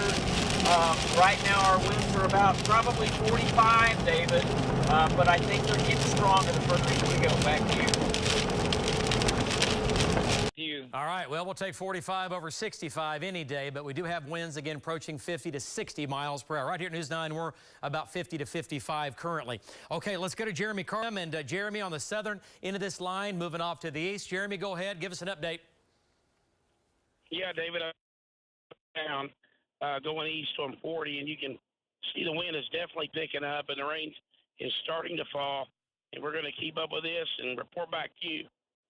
All right, great job there, Jeremy. Okay, let's go to Lynx 1, and that severe thunderstorm watch in effect until 2 o'clock in the morning. And the counties flashing, those are current severe thunderstorm warnings. Again, for Oklahoma County and way out west, talking about Beckham County, at least for one severe storm there. All right, so there's a lot of storms on radar, and everything is moving easterly. The strongest storms in the entire state are right here in Oklahoma and Canadian County. Storms out west have gone up, they've come down. The trend out west, these have weakened some. One severe storm, talked about this earlier, right over Elk City. It's going to head down towards Burns Flat, Quarters, maybe golf balls in that wind, 60 miles per hour. Other scattered storms in the west, not quite severe, but still producing winds 40 to 50. And then the big blob coming into Oklahoma County from Edmond to downtown. It's moving east-southeast at about 15 miles per hour, not very fast. Rain's going to be heavy, nickel, dime, maybe up to quarter-size hail, but the big threat's going to be the wind. Look at the wind gust here, right out ahead of this, that green line quickly sagging south. That's now undercutting the storms, but we're still going to get winds in this line of, again, 50 to 60. Heavy rain coming into the Edmond area, downtown Edmond, East Edmond, back to Mitch Park, and then from there back through the village and Nichols Hills. Lots of heavy rain, lots of lightning and thunder. The line extends down to and just west of Mustang, down to Minko. Small hail in that part of the storm. Overall, the hail sizes are pretty small, nickel and dime. Every now and then it'll ramp up, and you'll get quarter-size hail. So let's query some of the data here. Lacey at the helm. And Lacey, we're talking about winds. There's Nichols Hills. This is going to be Penn Square Mall, and we have 40 to 50. And Val has 55 mile-an-hour winds. Okay, Val has 55. We'll get back in with Val. And this is going to be the Broadway extension, right? Broadway extension, Hefner Parkway. And this is going to be Wilshire. Okay, this is going to be Wilshire. Okay, let's go to Val Castor, and he's still on the back southwest side of this. He's not even in the strongest winds yet. Val, go ahead and give us an update. Power flashes coming into the southwest metro. Go ahead. Okay, Northwest 36. We're on I-44, Northwest 36. Just to our east right here, there was a big green power flash. So, and also, David, our winds have really picked up. We're getting consistent about 55 and probably approaching 60 at the moment. So, anyway, we're getting off on 44 headed east right here, and the wind is really cranking. I mean, it's cranking, David. Back to you. Okay, guesstimate one more time. Give me an estimate on your winds there, Val, coming in, and tell me your exact location. Okay, we just got off, and now we're headed, you know where I-44 makes the bend to the east? Yeah. Just north of 36th Street. We're headed east. Oh, the lights just went off. The street lights just went off and then came back on. Okay. So we're at I-44 and May right now, and we're getting consistently 55 from the north, and maybe gust to about 60 right here. So it's just getting stronger, and that was another power flash just a while ago too. Okay. All right. Great job, Val. So he, again, is coming up on May Avenue. He's on I-44. I can tell you exactly where he is, under the bridge, under May Avenue. He's coming up on Penn, another mile to the east. Penn, you can get off there. He's on I-44. Winds 50 to 60, multiple power flashes. So we're going to have folks in the dark. We'll get you an update here on that. Let's go back to Lynx 4 control room, and let's take a look at Lynx 4. Let me show you some of the wind velocity data here.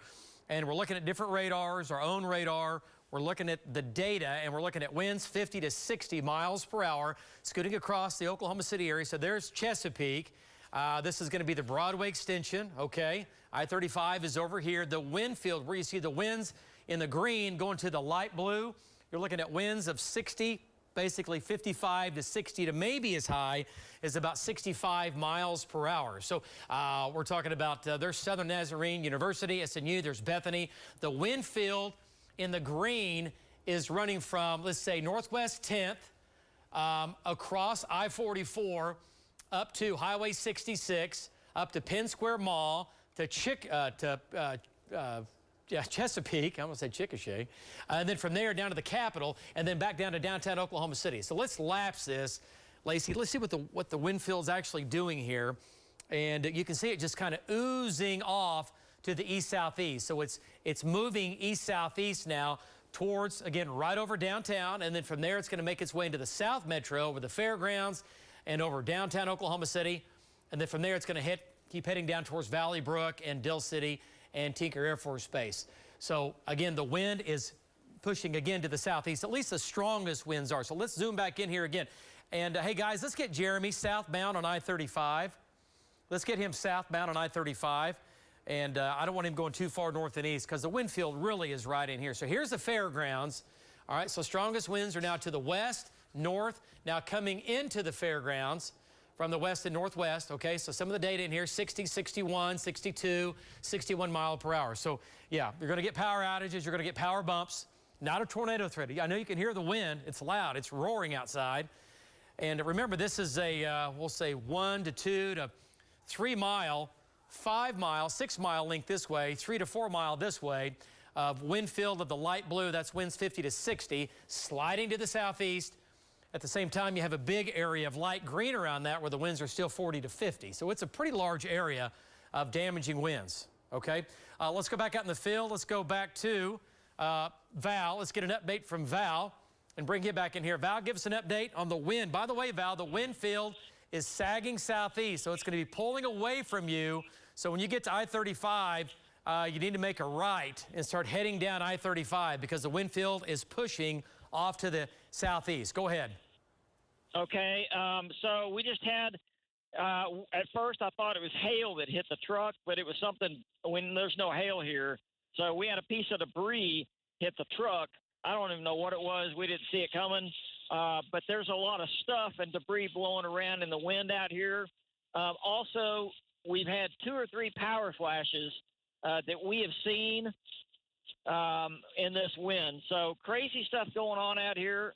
We haven't seen, we've been looking for damage everywhere we go, and so far superficial type stuff. But I guarantee you there's going to be damage here and there from this. Back to you. Yeah, and with you know, winds 50 to 60, we're going to have some tree damage. We're going to have some power lines down. Okay, obviously we're going to have some power outages. We already know we have a few. Okay, let's go back to Links 1, and let me show you what I'm talking about here on the big view. And again, the big show is right here. Out west, we've got a couple of small storms. That one severe storm now hammering Elk City. If you live in Elk City or to the south and southeast, your storm is severe, winds 60, maybe close to 70 with some quarter-size hail with that.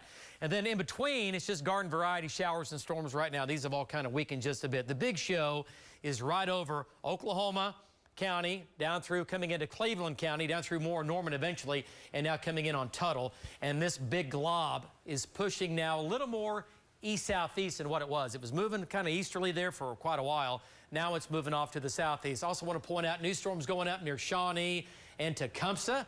Not severe, but they are increasing. Rain's going to be heavy, going to have some small hail, quite a bit of lightning and thunder with that. That's going to head to Seminole. But this is the big story. So let's go ahead and zoom on in, take a closer look now, Lace. And here you go, coming into Arcadia.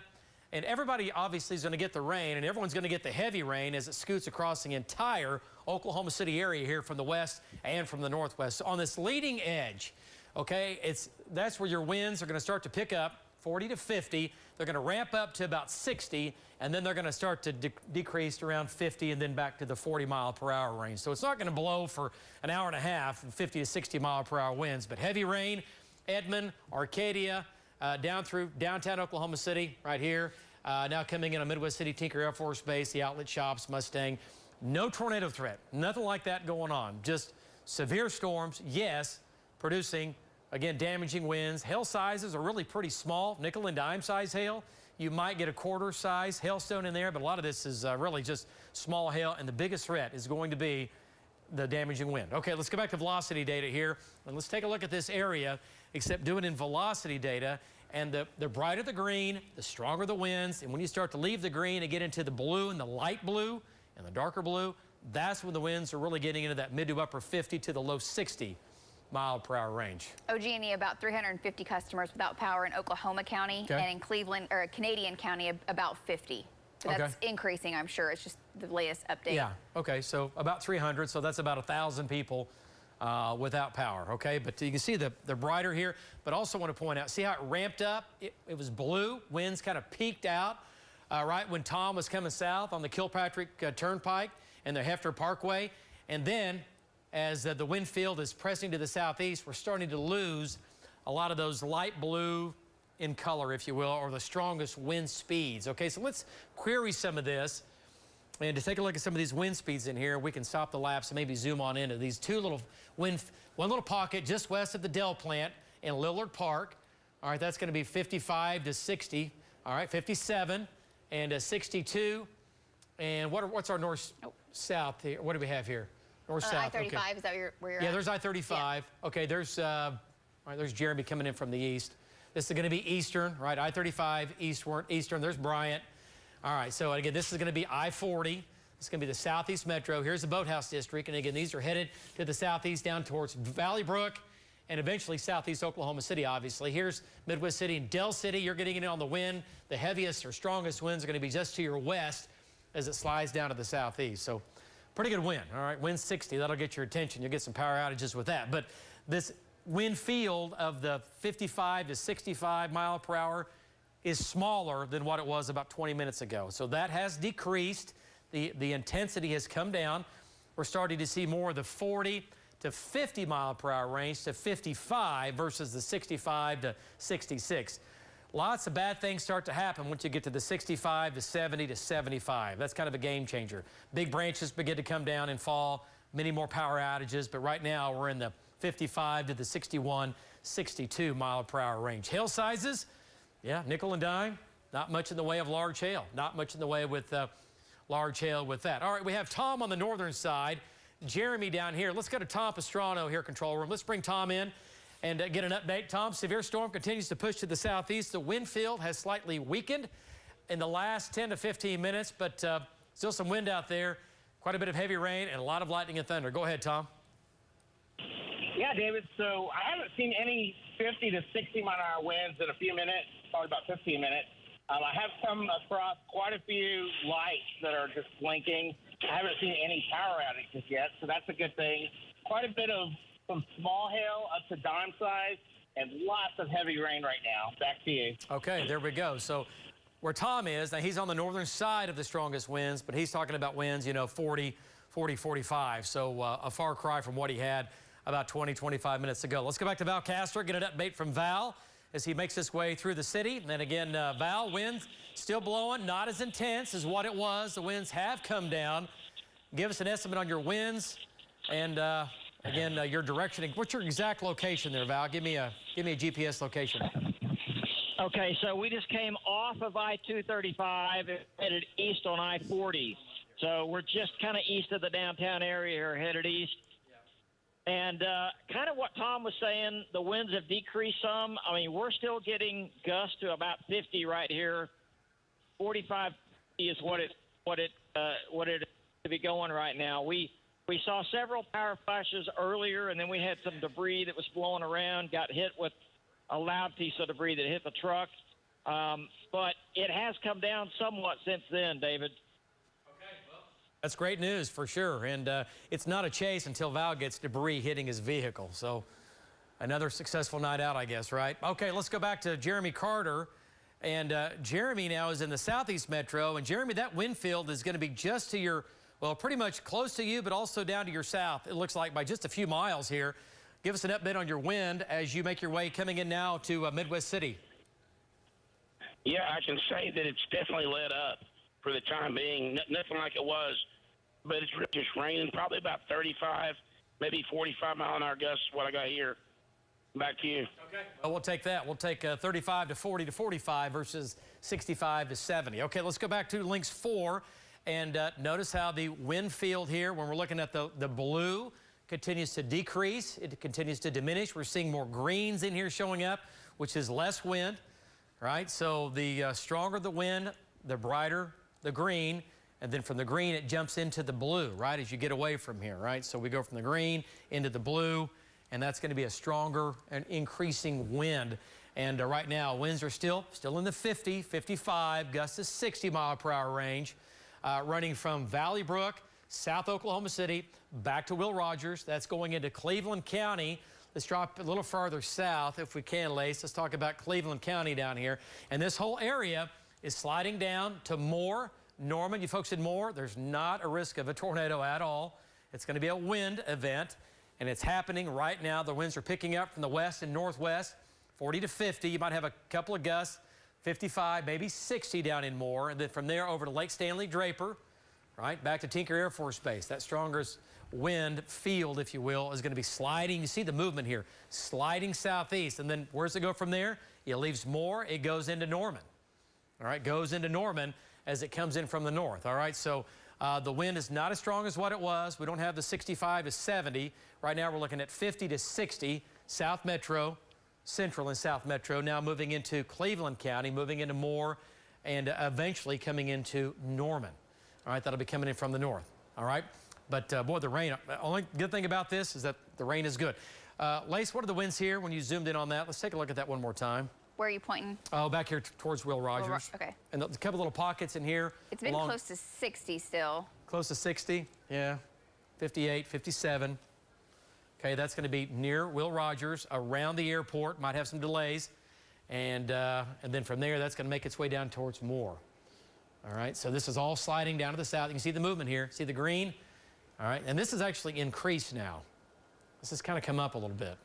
Yeah, it has. It looked like it was completely dying, but... Yeah, so this is actually increasing. And we have Jeremy over here. And Jeremy's going to make his way a little farther east. Let's see the intensity here, storm strength. And again, it was pegging this a little bit earlier. So still severe, sure, but the intensity's not quite as strong as what it was. All right, but the wind is still there. Wind's still going at 50 to 60 miles per hour. Okay, so the strongest winds right here. Yeah, it's really along 240, running between Western and back to I-44 are going to be some of the strongest winds now in South Oklahoma County, South Oklahoma City, along I-240, and that's going to be leaving I-240 going into northern Cleveland County, and then from there that's going to make its way down south towards Highway 37, and that'll make its way obviously into Moore, West Moore, and North Moore as it comes in from the north. All right, so damaging winds 50 to 60. We've already had power flashes. We've got power outages. Folks are in the dark right now with this whole system, again, dropping down to the south. Let's go back to reflectivity. Okay. And just kind of back out just a second here and let's see what it looks like. And let's kind of give you the overview. Another strong storm here. I want to point this out. North of Anadarko. This is going to be on the bend south of Hinton here. That's a pretty good cell there. Got to keep an eye on that. I'd say nickels and dimes, maybe some quarter-size hail. Another fairly intense storm now north of Weatherford. Not quite severe, but still pretty intense. And these are going to be moving off gradually to the east and southeast.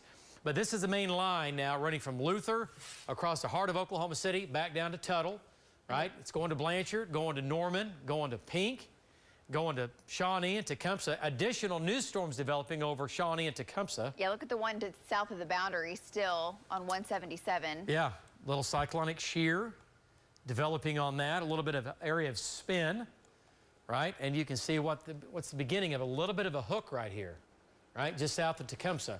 Am I worried about a tornado? No. What we're worried about, though, is when you get a mesocyclone to develop mid-level that stays at the mid-levels, you can still get damaging winds down to the surface, and you can get those in a fairly small area. Hail sizes over near Shawnee, near Twin Lakes and Tecumseh, mainly nickel and dime size hail. So nothing too crazy, but that's a supercell. All right? That's a supercell for sure. A little bit of a hook, and that's going to be drifting off towards Seminole. So you folks in Seminole, if you live in between Seminole and Tecumseh, watch out for some winds, 50, maybe 60, and some nickel and dime size hail, maybe some quarters if it ramps up a little bit more. But if you don't get that, you're going to get this. And we can hear the rain coming down here right here at News 9, and it is heavy for sure. So heavy rain, severe storm running from Luther back down to McLeod, Moore, now coming into Moore. You already have that north wind in Moore, and then from there down to Tuttle, and then right now just north of Amber. The whole line itself is pushing off to the east-southeast, more southeasterly now at about 15 miles per hour, 15 to 20. And along this leading edge, we're talking about winds 50 to 60 miles per hour with lots of heavy rain, lots of lightning and thunder as it pushes off to the southeast. Okay, let's go back to, well, let's go ahead and zoom on in on this one more time here. And let's start in the Edmond. Okay, so the rain is now, the heavy rain beginning to end in Edmond. Okay, but heavy rain now coming into Luther, just west of Wellston, down to just west of Choctaw, over Tinker Air Force Base, back down to Moore, and back down to Tiger Safari in Tuttle. Okay, sliding southeast. Okay, let's go to Tom Pastrano. Let's bring Tom in and get an update from Tom. And Tom, you're kind of back in it here, and the winds have increased just a bit back behind the main line. They were kind of coming down. Now they've come up some. Give us an update as you make your way through really the heart of the city. Looks like you're pretty close to downtown. Go ahead, Tom. Yeah, right now I'm on Grand and I-35, and the rain is just really coming down. This is as heavy as I've seen it all night, and there's still some hail, some dime-sized hail, and the winds are really increasing here. They're probably approaching 50. I haven't seen them as strong as I did earlier, but they definitely are increasing as I get farther south. So we're going to head towards more right now and kind of get in the middle of it. Back to you. Okay. All right. Great job, Tom. So Tom's been in some big wind tonight along with Val Castro. Let's go back out to Val. And Val, these storms are still, again, churning and burning, sliding southeast now. Winds still 50 to 60. They've actually increased a little bit now, looking at velocity data in the South Metro, and also those power numbers continue to climb. We'll check in with Lacey on that coming up here in just a second. So what do you think, Val? Give us an update on your wind as you make your way off to the south and southeast. Yeah, it's every bit of 50 right now, David. So the wind has actually increased in the last 2 to 3 minutes as we go east on 40. I guess we're moving probably into another area of the higher winds, but we're getting 50 miles an hour, pretty sustained right here. Not really much higher than that. We've seen a couple of pings of hail just in the last 2 or 3 minutes. So a little bit of hail, not very big, about dime size at the most. Have not seen any power flashes since we were back in the heart of the city. David, back to you. Okay, well, that's good. Yeah, less power flashes means less people in the dark. That's exactly what we don't want, all right? And, yeah, we don't want to be in the dark tonight. But crews do a great job of getting power restored. They really do. And again, we're not going to end up with, 5,000 or 10,000 people in the dark. That's not going to be this type of event. But right now, our numbers are climbing here as this thing continues to churn off to the southeast. Okay, so let's go back to Links 4 and show you what this looks like on Links 4. And Lacey did a storm track on the gust front, which is this green line down here, and then up to the storm. So the gust front is still attached to the storm, and then from here it goes down through Moore and Norman. This is where your winds will change from the easterly or southeasterly into a northerly direction. And that's, again, storm track on that gust front. Cole at about 11 o'clock, McLeod 11:18, Purcell 11:23, Payne at about 11:33, and OBU at about 11:45. That's going to be with the leading gust front here. Okay, so Hank's in the Southwest Metro. Cassie, do we have Hank? No. We do not? Okay. Let's get him on the line. He's in the southwest side of Oklahoma City. I'm curious to what he has because he's back down here by the airport. And again, so we'll keep an eye on this. Okay, let's go take a look at some of the velocity data here. And we'll turn some of this on here for you. And still have a small wind field here where you see the blue. Right, pretty good wind here, but it's not as large as what it was. 66, though. That'll get your attention. If you get a 66 mile per hour wind, that's going to bump some power, and that's going to bring down some power lines, simply put. All right, so Lace, what's the number now? You said about 700 customers without power right now with basically Canadian County and Oklahoma County. Most of those right now Canadian. I think Oklahoma's kind of trickling on in, but the lightning also with this is very intense. So you got the wind threat knocking out power, but also lightning. David, how many strikes? I'm looking up at Links 2. Let me turn it on here. Hang on. Yeah, just curious. What are your inside the box there? Let's take a look at this. Just inside. I'm turning on Links 1. Yeah. Pretty good lightning storm. About 50 strikes. Okay. Yeah. All right, well, that's quite a few, and that's just in the last, what, 15? In 15 minutes, yes. Yeah, 15 minutes. Okay, so yeah, quite a few. And again, it's not an incredible lightning storm, but it's enough. Lightning's going to, again, bring down, it's going to hit transformers and things like that, and we're going to have some power outages. Oklahoma County just jumped up now to about 1,400 in Oklahoma County. Okay. So 1,400. Yeah. Yeah. So we're a little over 3,000 now. 3,000 people, give or take. Without power. So 1,400 for Oklahoma County. So that number's climbing. That number's climbing. Okay, so the strongest winds again, and what do we have going on down in the Norman area here? West, well, it's in Norman, just the west sides of Norman. Is that bad data? I don't think so. I think it's right. Right in here? Yeah. Here, I'll query it for you. Yeah, query that. See what that is. 53. No, that's right. Yeah. Okay. It's a little bit messy back in here, but yeah, so we have 50 to 60. This is going to be West Norman. This is behind that red line. That's the gust front. That's where the winds are light right now over Lloyd Noble, the Lloyd Noble Center. to a wind, again, going to 50 miles per hour, overspreading all of Norman from the north. All right, and then that runs all the way over to, gosh, we're talking about South 60th Road, 48th Avenue Southeast, 36th Avenue. This green line in here, separating the green from the red. The red is the wind, again, pressing to the south and southeast. So pretty good wind. So everybody in Norman winds 40, 50 with a few gusts close to 60. And the strongest winds appear to be in north and west Norman. All right, 50 to 60 there. Okay, let's turn reflectivity on and just see what we have going on as far as the rain. Notice Norman is still basically dry. The wind field is so far ahead of the rain that we're getting these winds of 50 to 60 gust out of the north, and then you get the rain. So you're getting the wind first, and then you get the rain, and the rain's going to come in pretty hard here, it looks like.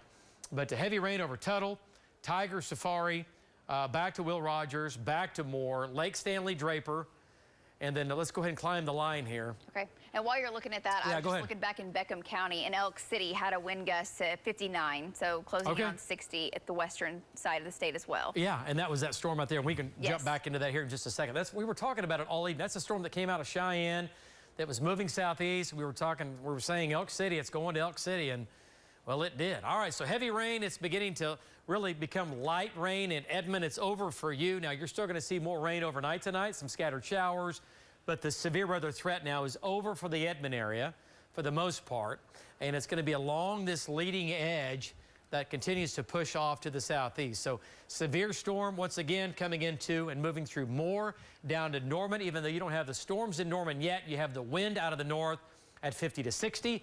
Other additional storms going up south and east of Tecumseh.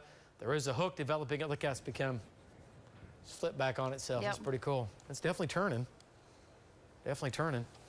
If the moisture content were a little bit higher, there's lots of things missing to get a tornado today, which is a good thing. But still, nonetheless, there's enough of the ingredients to get a little bit of a hook here on the backside of that.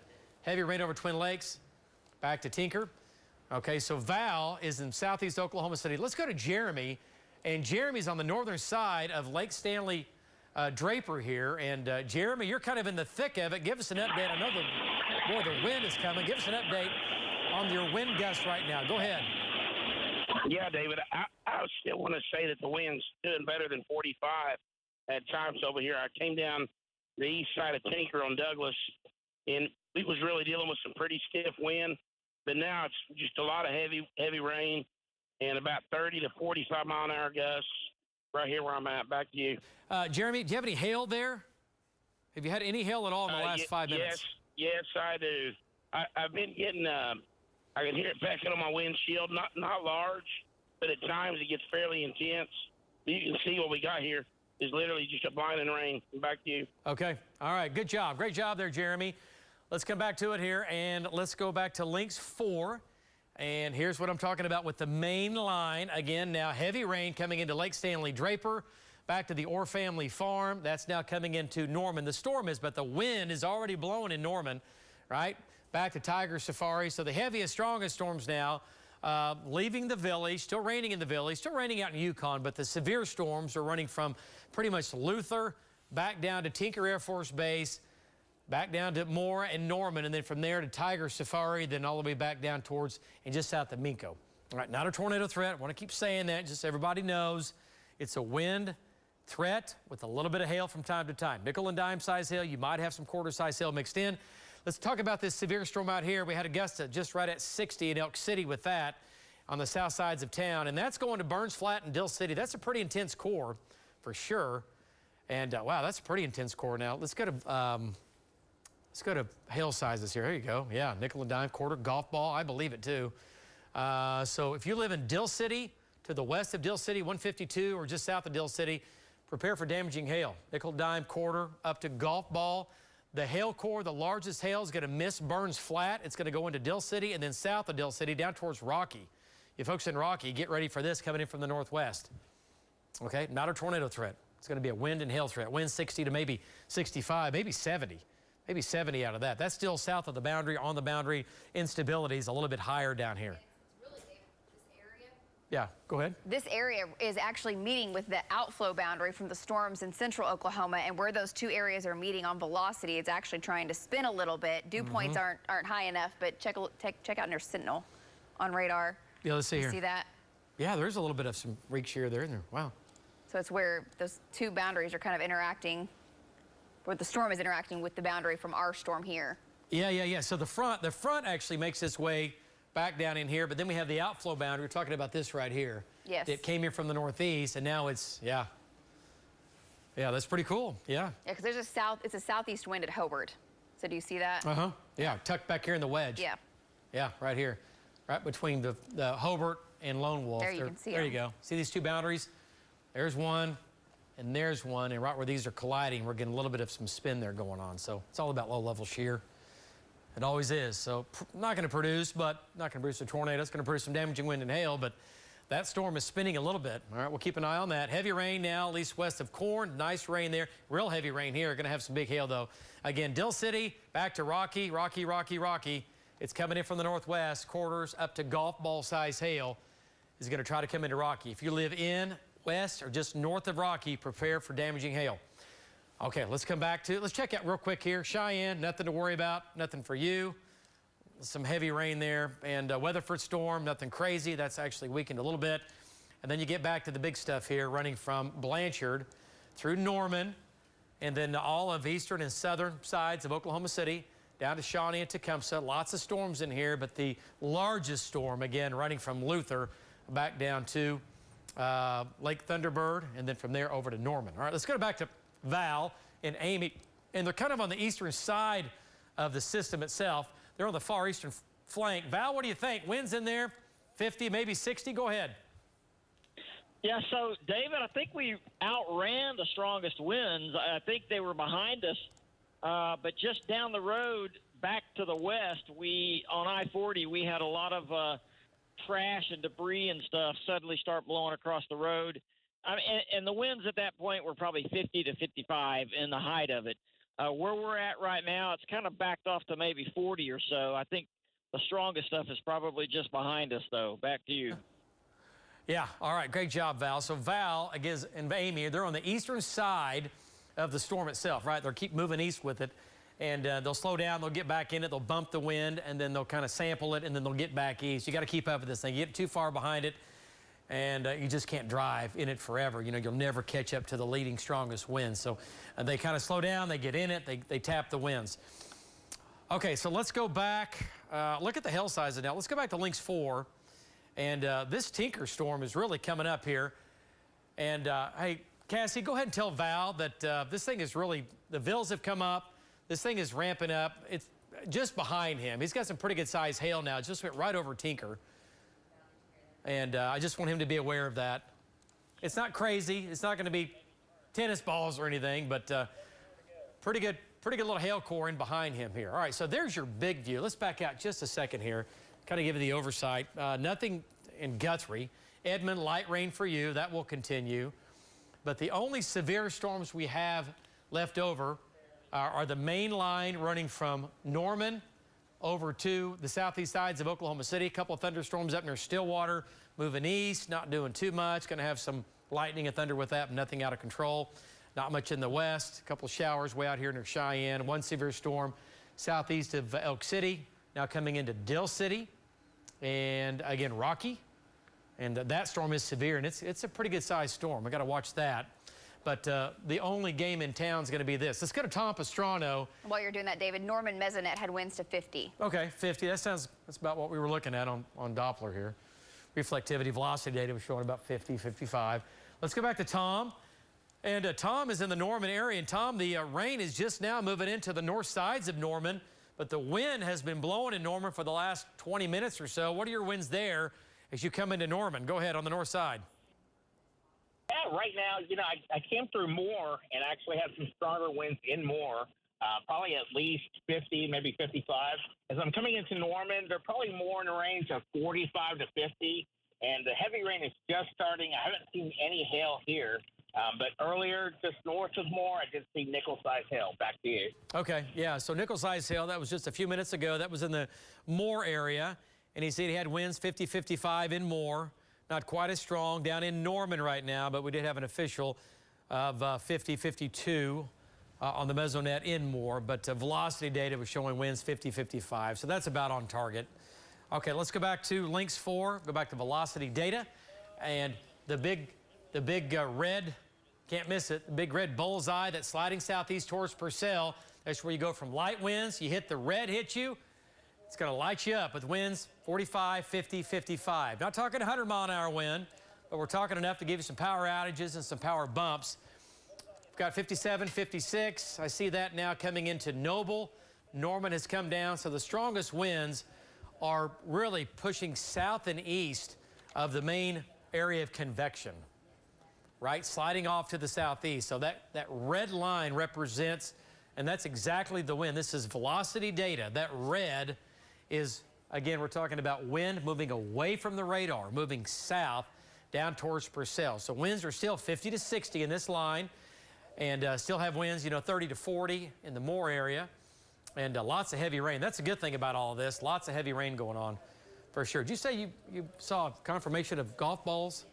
No, I was saying the radar was indicating golf balls. Yeah. So it looked like that core was intensifying, and that may be a little overdone. Hopefully it is. Okay. So far, the trackers have not confirmed that. No. I thought you meant also, I didn't know if right. maybe out west or something. Sure. So, hey, quickly here, Lace, what do you have on the power outages? So power outages have gone up. Now Oklahoma County is at almost 2,000 in Oklahoma County. That's just with OG&E. Canadian County, 108. Overall, roughly about 3,000 customers. That's customers, so much more people, the way it looks. Yeah, okay. Yeah, that's quite a few. I mean, we went from, we had 50 there for a while, but we knew we had more people out without power because of the power flashes and the wind that was coming across the Oklahoma City area. Okay, so the strongest winds now are moving into the far south metro, down through Norman, Noble. Okay, winds down here are still running in the 50 to 65 mile per hour range. Pretty good wind gusts now. That's probably bad data. Yeah, that looks kind of stuck out there like a sore thumb, doesn't it? 59, 51. Yeah, that's much more uniform. So still lots of 50s down here. So with that, you're still going to get power bumps. You're going to have some power outages, okay? So from Norman south. Well, let's come back a little farther north. Anything up here? Anything on the north side of this whole? Nothing close to that, no. Okay. What do you have, 30, 20, 30? Nothing crazy? Yeah, 25, 21, 27. Okay. So as far as this storm for Oklahoma City, the severe weather threat, as far as the wind goes, is now in here. This is where all the wind is, okay? And that's pretty much where it's been the whole time, but the winds are starting to really come down in behind the main line. But man, I know we're getting some wind. I know we're paying for it with some power outages, but man, some places half an inch. Locally, you might pick up an inch if you're living just right. But this is the most rain we've seen since the first few days of September, folks. And this is great. We have certainly needed this. Okay, so it's headed to McLeod. Look at the little hook on this. Wow. That's what I was just looking at, yes. Let's go. And it's still just south of the boundary. It's trying so hard. Yeah. Go ahead and zoom in on that. Okay. Let's take a closer look. Go in tight. Let's see what that thing looks like. Might as well. It's still elevated. It's still tilted. But it's a supercell. That is a rotating thunderstorm. Power outages in Norman. Okay, Tom has power outages in Norman. He's found. Okay, let's go back to Tom. Tom has power outages in Norman. Let's go back to Tom Pastrano. And Tom, give us an update on your location down in Norman. We have folks in the dark. Go ahead. Yeah, I'm on Flood and just south of Robinson, between Robinson and Maine, the power was out. Okay. Tom, what are your winds right now? The winds are really calm, actually, right now. So I think the winds have moved on to maybe South Norman and Noble. So I'm making my way down that way. Back to you. Okay. All right. Great job, Tom. All right. So Tom's been in and out of the wind here the last couple of hours. He's early had winds of 60 plus out in Canadian County. So we've had some pretty good wind out there. Had a couple of gusts close to 70. Here in Oklahoma City, we've had 60, maybe 65, 66. And that is now gone. That is now south of Oklahoma City. All right. South of the metro. Okay, so back to Lynx 3, or excuse me, Lynx 4. And let's take a look at, again, new severe thunderstorm warning, as expected, showing up now, running from Twin Lakes down to Pink. This is going to be as this wave of convection and wind, With the wind in it, slides off to the southeast. So Val is on I-40, and the strongest winds are just behind Val, not very far. But Twin Lakes, showers and storms, you've had a few already. Let's get back to this little hook over here. Okay. And this is a little bit what we call elevated. It's not rooted down below the boundary layer where it's really tapping into a very moist and unstable atmosphere, because there's not one over here. It's not extremely unstable. There's enough instability, though. But this does have a mesocyclone in it. It almost looks anticyclonic. But it's elevated so much that the hook, if you will, looks like it's tilted off to the northwest. Nothing showing up in velocity data. What about shear rate? Nothing showing up in shear rate, max rotation. So this is all mid-level stuff. So no tornado, nothing like that. But it is still a rotating thunderstorm.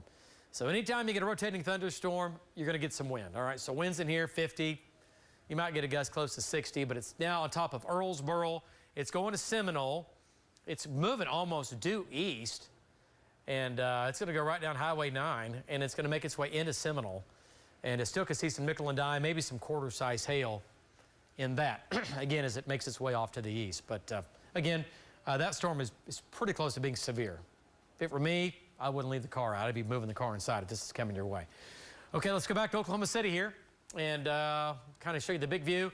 The Village, Yukon, Piedmont, Edmond, it's over with for you. Light rain. The severe storms are running from far eastern Oklahoma County, northeastern Cleveland County, down to Lake Thunderbird, back down to Norman.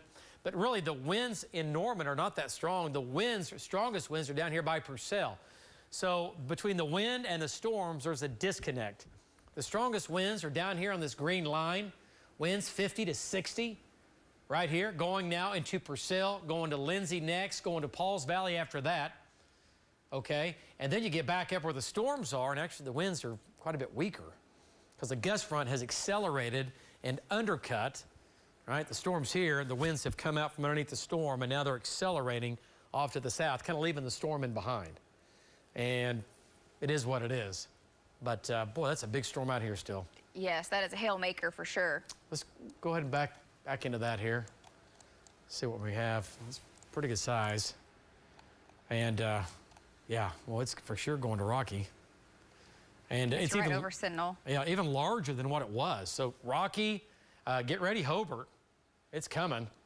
Heavy rain you want, but nickel, dime, quarter, golf ball in the orange, and the algorithm that again makes up the hail detector, depicts hail sizes, if you will, is showing it's showing baseballs, but that's too much. Hail sizes are not going to be quite that big. We're getting a little bit of contamination from the radar, but man, that is one heck of a core right over Sentinel. So winds 60 plus, and at least golf balls. There could be larger than golf balls for sure. You know, and I don't know. If this thing peaks just enough, there could be a tennis ball in there. There certainly could be. But most of these storms are not doing that at all. This is kind of the outlier of the day. There's always that one, right? There's always that one that stands out that kind of gets a little squirrely on you. And you end up with some big hail, or you end up with something kind of weird happening. Okay, so Cheyenne, yep, thunderstorms up here for you. Nothing crazy, not worried about that. This is the most intense severe storm in the state. It's going to Hobart. It's going to Gotebo, sliding to the southeast at about 15 to 20 miles per hour. Other pretty intense storms now from Colony back to the west of Colony. And then another storm coming in on Hinton, coming down I-40 just east of Weatherford.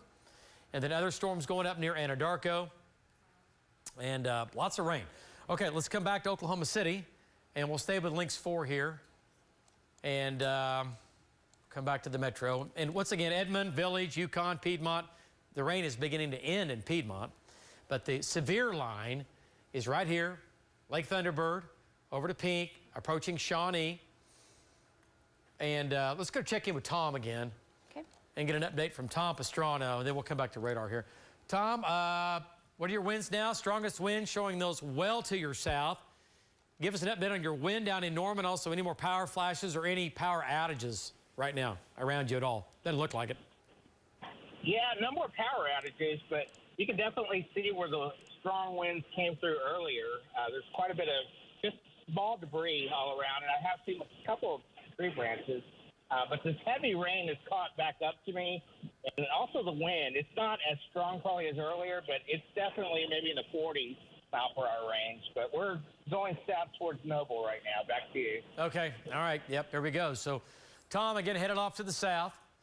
Winds are back up to like 30, like he said, heavy rain, and Norman not flooding. The rain's not going to last long enough, but you're going to have some ponding on the roadways up to maybe curb deep in a few areas down in Norman. And, okay, so good news there. But overnight tonight, we're still going to pick up a little more rain. This won't just be the end of it. Overnight into tomorrow morning. All right, let's go back to reflectivity. And there's the wind field. Before we do that, what are our winds in here? Just curious. Here's Coming some of into this. pink. Yeah, that's the only thing that looks like it's a little more interesting here. All right, still 64. Yeah, from basically Lake Thunderbird up to pink. Yeah, so it's a smaller wind field than what it was. All right, from Lake Thunderbird, approaching Little Axe, coming into Little Axe right now. And then from there, it's going to make its way up towards pink. Are you bringing me some water? Well, that was awful nice. Lacey, did you see that? Sweetheart. I'm okay, Cass, thanks. Cassie,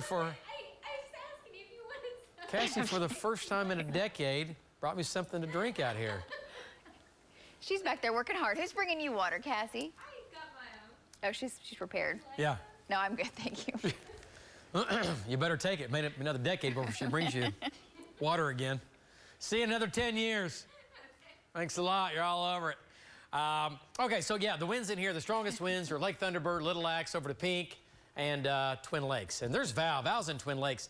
So the winds in here are going to be 50. Is there still that 63? Yes, it's still 59. there. Okay, 67. That's close to the radar site, too. Okay, so just weakened some. Yeah, I did. Yeah. Okay, so it's come down again.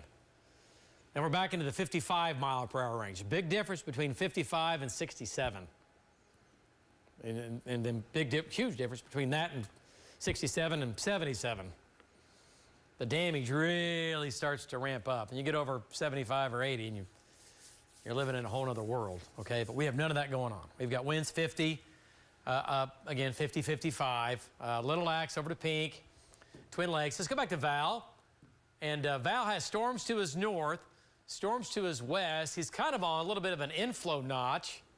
A little bit of a notch over there, Val, just to your west is coming in on top of you. What do you think as you kind of look back to your west there? Nothing turning with that storm, but nonetheless, it is still producing some damaging winds now, headed towards Seminole, headed towards Shawnee. Go ahead, Val. Yeah, so you talk about the inflow notch. That's kind of what we've been looking for over here. We actually drove out of the boundary, got ahead of the boundary a while ago. The winds went to near calm. I think the boundary is barely west of us. We haven't seen any cloud features associated with that or anything like that, but I guess the strong winds is just west of us behind that boundary, Dave. Okay, there we go. So he's trying to find a little area there where there's a little area of shear in between the boundary and the thunderstorms that are trying to come together. And there is a little bit of an inflow notch, if you will, that's nothing crazy right now, but there is an area that we're definitely watching, but nothing that we're like, oh my gosh, here we go. So good news. Okay, let's go back to links 4, and I'll show you exactly where Val is. He's right here, and this little area is right here. See how this is kind of punching into the west, from the west off to the northeast, and this is kind of wrapping in on top of him. He's exactly where he should be. If you're going to get something squirrely, it's going to be right here on that kind of on that north side of that. But again, velocity data, yes, there is some weak shear, but as far as the values or the numbers being high enough to do anything weird, no, we're not there. Oh, David, just getting an update on power outages. OG&E customers now, 7,500 customers are without power, and over 5,500 of those are in Oklahoma County. It's Oklahoma, Cleveland County, Canadian County, and Pottawatomie County have all just shot up. And then Cassie was just pointing out that the Oklahoma City Fire and Edmond Fire Department responded to a house fire that was believed to have been caused by lightning, 33rd and Bryant, and the fire is now out, but also an issue there with lightning that's coming through the area. Yeah, makes sense. I mean, every time, we always have, not always, but more times than not, quite a bit of lightning coming through, you're always going to get, at least something struck, whether it's a house or whatever. And Yeah, not good. So 33rd and Bryant had a house fire there. Again, like Lacey said, probably due to lightning. Okay, so wind speeds again. We're talking about the red. That's the wind moving away from Oklahoma City. It's going to Tribby. It's going to Macomb next. And in the red here, we're looking at winds 45 to 50 to maybe 55. I don't see the wind as strong. No. As what it was. Nothing like what it was. It's definitely come down now. What do you see when you query some of that? I was also looking back towards Blanchard just because the sail looked a little bit intense, but I don't know. I don't see anything. Query it for you. I don't see anything crazy in there. 28, yeah, that's not going to do it. 25, 30. Yeah, nothing out of control. Okay, so, yeah. Okay, so there's your gust front. You can easily pick out where the gust front is, right? That green line, that's where the wind is blowing from the north. That's a north wind accelerating away from the storms. It's really kind of leaving the storm. See how it's pulling away? See the gap? And sure, damaging winds, unless these intensify, they're not going to. They might pulse up or pulse down, but what's happening is they're being really undercut. And temperatures are beginning to really cool off. The cooler air is trying to make its way in. So, you know, it is what it is, but these are definitely not as strong as what they were. So that's severe storm now coming into Pink. And then from there over into Shawnee eventually. And the biggest, baddest storm in the state is this one out here. By the way, new storm's coming down through Hinton. That's going to ride down I-40 into Canadian County. That storm is. And down through the Colony area. See this line here? That's moving almost due east. So El Reno, you'll get another shot at rain. And then Anadarko, you've had some. It's raining on top of you right now, Anadarko, but you're going to get this line here coming in from the west. And that is a pretty big storm. Hobart, just north of town, pretty good size hail. And that's sliding down towards Gotebo and Hobart. Yeah, coming into northern Kiowa County. This is severe. So what are the hail sizes in here now? I know we have at least quarters. And we're showing golf balls. Might have weakened a little bit. It's come down some. It has, yeah. Yeah. If you look at the Ville, it has also. Come down quite a bit on Ville. Yes. Okay, so. Because it was almost pegging the scale earlier. Yeah, it was way up here on the other end. Okay, it's come down. Yeah, for sure. Okay, so good news. Your threat of severe weather is still there, but it's not as big and bad as it was as far as getting, you know, larger than golf ball. Hail sizes have come down, but look at all the rain. This is what's so nice to see. Also, here, let's just jump into northern Oklahoma here. Just new activity developing in the north. This is why it's going to be a wet night. Showers and storms developing up near Medford and Newkirk. Not severe. You might have some very small hail. Ponca City, south of Bremen now, Newkirk, over to Lamont and Billings. Again, small hail, gusty winds, maybe 20 to 30, maybe 40-mile-an-hour gusts, and, you know, nothing crazy up here. We're watching it, though, but this is way up here behind the cold front, and the air is a lot more stable. The air is drier up here as well, so not looking for too many crazy things out of that. Okay, so Stillwater, thunderstorm to your east, moving towards Yale, moving away from you. And we have the one storm, long storm running from Hinton back down to Gotebo and Hobart. And then we have the cluster leaving Oklahoma City, now moving through Norman, now coming in on Purcell, now coming in on Shawnee. And let's see what Tom has. Val's right here. And on Links 1, I do have rain totals if you want to take that. Oh, yeah. Okay, let's go to Links 1. And is this query? Is this? Yeah, this okay. is just, I did 12-hour, but it's everything from today. Yeah, you know, pretty good. I don't know what I don't know where Rogers picked up officially, but man, I mean, we'll take a half an inch. Again, some areas an inch, some areas picked up over an inch. This is radar estimate, but it's not off by much. This is dual pole data, so it's pretty good. I have a little contamination with hail, but pretty good. So man, the most rain we've seen since the first few days of September. Coming across the metro today. Took a month and a half to get rain again in here. We had a little bit, I know, last week, but yeah, not enough. Certainly not enough. So some areas, 1, 1.1, 1.2, half an inch. Edmond, quarter up to maybe half an inch. With the Edmond area, there might be a couple areas that picked up a little more than that. So yeah, it's all good. We'll take all the rain we can get. All right, let's go back to Links 4. And severe storm again, Ouachita County, Kiowa County, a little cell near Cheyenne. That's now gone severe. Look at that. And this stuff's just really going up on this boundary. It's loving it. It's a small storm, not very big, but it's now on and just south of Cheyenne. That'll be your, what is our second storm of the night? So, yeah. Second severe storm of the night. Just south of Cheyenne, there's your hail core, north of Berlin. There's a black kettle grassland right here. And this is going to be hail sizes, pretty good size hail, golf balls now, south of Cheyenne. Small storm, but nonetheless, that's sliding off to the southeast. And that's going to try to head down towards Elk City and Sayre eventually. It'll cross I-40 eventually. It's taking almost the same path the other one did. Yeah, might have weakened a little bit. It still looks pretty good. Okay. Go to Val. All right, let's go to Val and get an update. And let's bring Val back in here. Val, what do you think? Storm now, looks like you are just south of Twin Lakes. And pretty good sail coming into you now. Go ahead, Val. Yeah, but we've been watching a persistent low-level feature, you know, kind of a lowering in this area, but it's the first low-level feature we've seen all day in these storms. And the wind, we're getting pretty much west winds where we're at, which would indicate it being just our northeast. If there is circulation, I know it's probably up high, but in any event, I think there's mid-level rotation with the storm here, David.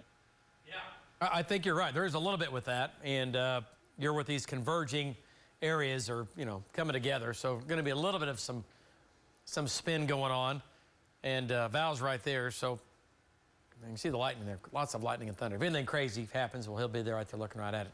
Okay, so let's go to Lynx 4 and velocity data. Here's Val. So winds are going to be 30, 40 miles per hour.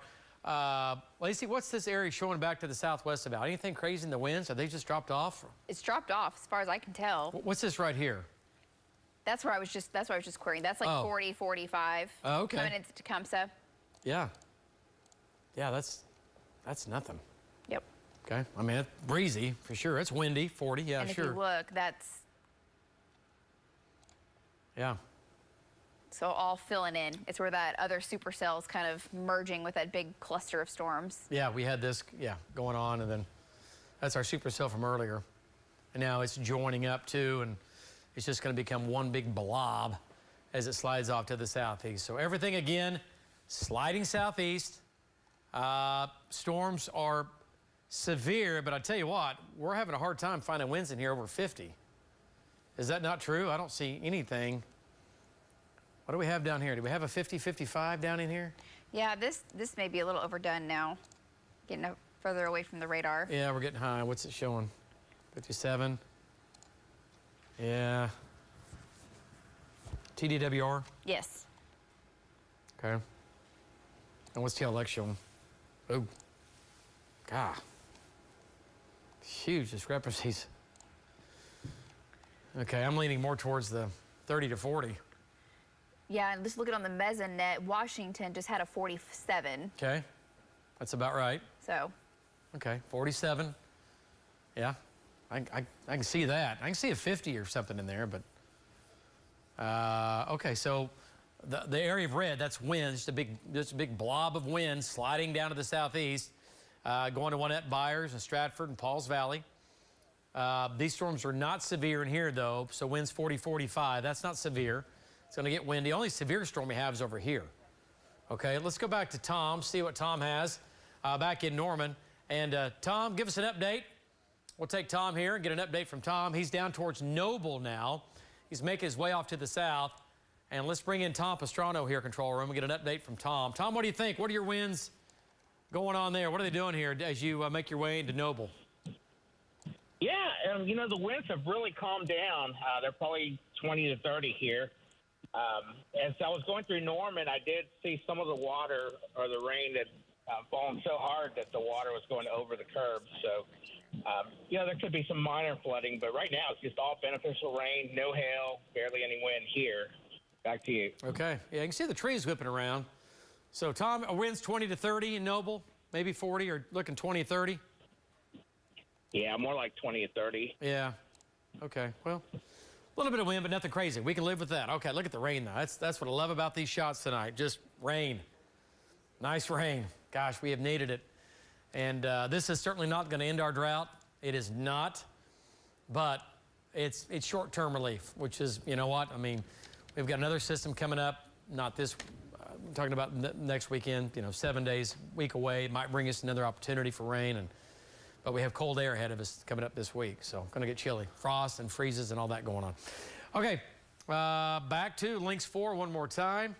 That's a track on the gust front, just the leading edge of the wind. Yes. And it's moving at about 40. Moving at 40. The gust front is. Yeah, it's moving. Okay, wow. Okay, so Lacey did a storm track just on the leading edge of this green line right here, and that's the gust front. See that? And that's where you go from the winds are light out ahead of this to the winds are blowing in from the north at, again, 30 to 40 miles per hour, some gusts 45. So Seminole, 1138, Bowlegs, 1140, Velma, 1206, Sulphur, 1220, and we'll say Ardmore at about 1244. Pauls Valley at about 1148. So Pauls Valley is right in the center part of, again, Garvin County, and this is going to be coming in from the north here in the next 10, 15 minutes or so. Okay, so you'll get the wind first, and then the plan is you'll get some rain a little bit later. Rain is lagging behind just a bit. Okay, everything again sliding off to the southeast. So the storm, let's talk about the Pottawatomie County storm one more time. And I just don't see any crazy wind over here. Looking at velocity data, what do you see when you query any of that? Let's zoom in. I mean, Val is right in the thick of it. 34, 40, yeah, 42. Yeah. Let's go back to Val. Let's bring Val back in here one more time. And Val, velocity data, we're having a hard time finding anything over 40 miles per hour over there. Just not much wind right now. Yeah, I heard you say that, David, and I've kind of realized that we really haven't seen anything over 40 lately with this. I mean, we've been ahead of the gust front. We've let it come through us several times over here, and it just, 40 top, maybe at the most 5, but nothing really more than that. Nothing like it was over Oklahoma City earlier today or tonight. Back to you. Okay. All right. Great job, Val. Lacey, what were you saying? I'm sorry. Nothing? Okay. Nope. All right. Sorry, I thought you had something important to say. Nope, I was looking at power outages, David. Power outages. We have 8,000 customers now with OG&E alone without power. So it's just continuing to climb. Cassie said they did confirm, too, that the house fire earlier near 33rd and Bryant was confirmed through a lightning strike, and unfortunately they do have damage in their living room. So that was an issue with lightning, and as far as the wind and the lightning combined, OG&E 8,000 customers, and most of those are in Oklahoma and Canadian County. Okay, that's a lot. So 8,000 or 9,000? What'd you say? 8,000. Okay, so roughly take that number, give or take, by 3. So, 24,000 people in the dark. That's quite a few. You average about 3 people per household. So anyway, that's a pretty good number. That's quite a few, but 8,000 customers, yeah, without power. Okay, so the strongest storms now, we have 2 areas of concern. Shawnee, Tecumseh, Pink, Macomb. Hail is pretty small. Winds 40, maybe 50 over here. As it slides off to the southeast, let's go ahead and lapse that. It's going to Shawnee, or it's going to Seminole, raining now in Seminole, but it's going to get heavier. And you'll pick up a ½ an inch, locally an inch in a few areas, some places a little more than that. So a nice rain coming from the northwest to the southeast, great rains. And then Etowah back to Purcell. Purcell, here comes your rain coming in from the northwest. And this is a wall of water now coming into Purcell. There's Dibble. Rain there coming in from the north and Blanchard. These storms are not severe here. Okay, not severe. This is not severe, running from where Tom is and Noble and Purcell back to Dibble. And the only storm that's severe in our viewing area, at least in central Oklahoma, is right here. Now let's go to our western viewing area out west. And for our friends down in Kiowa County, big storm. Let's see where the hail core is. Did it go through Hobart? How close are we? Yeah. It's still coming into Hobart. Hobart right now. So nickel and dime, quarter-size hail. In Hobart, sliding southeast. It's going to make its way through Gotebo. There's your hail core. Man, it's on the north side of town. Golf balls. And I believe that. I believe there could be some golf balls in there. And that's going to make its way down to the southeast. It's going to keep pressing southeast. Let's jump down here a little bit to the southeast here, Lace. Yeah, it's going to Cooperton. Down towards Cooperton, which is right there. Yeah. So, yeah, if you live along and east of 183, if you live in eastern Kiowa County, Gotebo, down 54 to Cooperton, nickel, dime, maybe quarter, maybe some golf balls in there. Winds 50 to 60 plus with that. That's the strongest storm in the state by far right now. Okay, and the other little small cell, it's weakened south of Cheyenne. It's come down. These go up, they do what they're going to do, and then they weaken some. This, yeah, looks a lot different than what it did. But it's still a strong storm. Winds in that probably 50, 55. But the other line running from Hinton back down to Colony, pretty good line of storms in here. That's going to make their way into southwestern Canadian County and Caddo and Grady County. So you folks in Caddo and Grady, you're going to get your second wave of thunderstorms, which is going to be some heavy rain and, again, some hail and wind. All right, so everything here sliding off to the east-southeast. So once again, for Oklahoma County, we're beginning to kind of clear things out. I still think we see a little more rain overnight tonight. Is that what the latest data? Yeah. So that more rain develops? Some more showers, yeah. Yeah, more showers.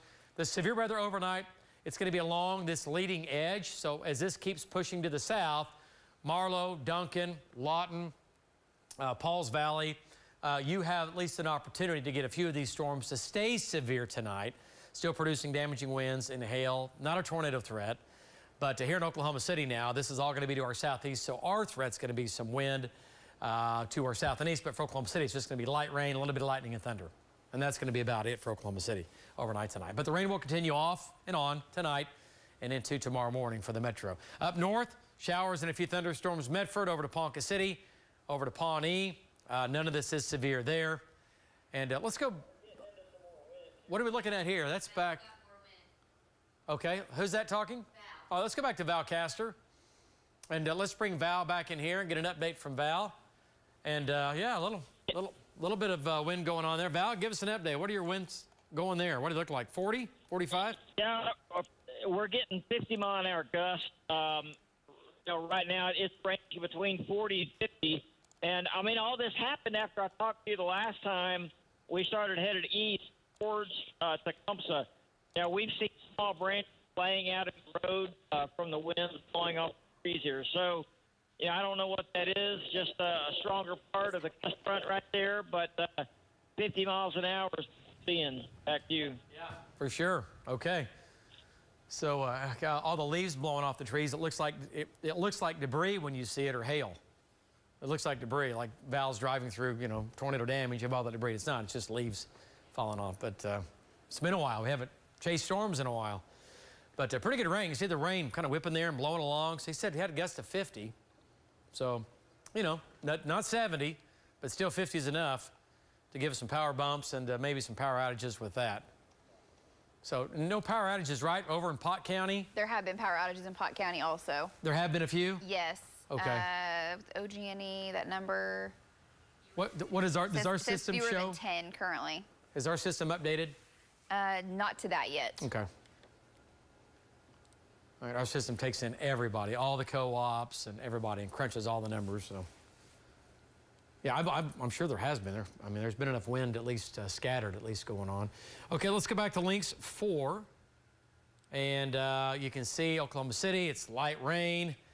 Here's the main line sagging to our south. There's your gust front well out ahead of the main line as this whole thing drops down to the southeast. Shawnee, Tecumseh, Seminole, you have the strongest storms, at least in central Oklahoma now, moving off to the east-southeast. All right, so in that's going to be some small hail, nickel and dime size hail, winds 40 to 50, but certainly not a big, high-end damaging wind threat. Now, can these ramp up? Sure, they can. And we'll have to keep an eye on that for the overnight hours. And we certainly will be here. We'll be doing cut-ins all night. Okay, but everything here sliding off, again, easterly. There's the leading edge of the wind right here. Right there. Shear rate showing that. Yeah, that's right where the front tucks up into the storms. Yeah, yep. Right there. So, yeah, and that's going to be just south of Val. Val was kind of on the north side of that wrap. So he might have had, he said he had a gust of 50. Didn't surprise me. Pretty small area, though. It's not widespread by any means. Lots of 40 and 50. Okay, okay, let's turn on hail sizes here just to clarify what we're looking at for hail. Yeah, it's all pretty small. See how the yellows are all going away, little pockets of yellow? Now we have, nickel and dime size, and plenty of that. But it's just small hail. It's not damaging hail, which is great. So winds in Shawnee, I think 40 to 50, maybe a 55. And that's just barely severe, making its way towards St. Louis and Maud and Bow Legs and Seminole. But, yeah, marginally severe storm. Clearing out in Oklahoma City, not clearing out, not like we're going to have clear skies, but The rain is beginning to let up. We'll have some more showers and light rain developing overnight tonight that will linger into tomorrow morning. And then out west, Chickasha, Anadarko, again, thunderstorms there. So everything again sliding southeast. So let's check out that storm one more time out west and talk about the two storms out here. Again, east of Hobart now. The hail core went on and just east of Hobart. And Godebo down to Cooperton. It's coming your way. It's going to cross 54 here shortly. There's your hail track.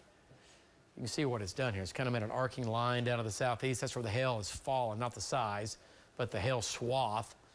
And this is really kind of starting to dive a little more southeast down towards Cooperton. So either way, pretty good size hail. Nickel and dime, quarter, maybe some golf balls in there. There might be some golf balls. Yep, there you go, between Godebo and Hobart. The other one up south of Cheyenne has come up as well. Yeah, it has. Okay, southeast of Cheyenne. So that's come up. So there you go. So we're tracking all of these. So we have storms in the west. And what does Val have in his shot? Let's go back to Val here real quick. Oh, he just has, I'm sorry. Val, what do you think? Uh-oh, trash is blowing around. Yeah, we were wondering what that was, David. It's a large trash can, and it is blown all the way across the street here and continues to roll around, losing this trash every time it rolls again. So evidently they've had enough wind here in Tecumseh to do that. Yeah, okay, well, that's something. All right, so there we go. Winds 40 to 50. Let's go back to Links 4 here quickly. The severe weather now south and east of Oklahoma City, and it's marginally severe on Links 4. Control room, let me show you that. Then we have other severe storms in the southwest, more rain in the north. The rain will continue. The storms will continue across southern and southeast Oklahoma overnight tonight. The rest of us will be dealing with more light rain as the cooler air begins to push in behind the cold front. So overall tonight, we'll be tracking that. We'll be here all night. As always, everybody, stay by News 9. We'll keep you advised.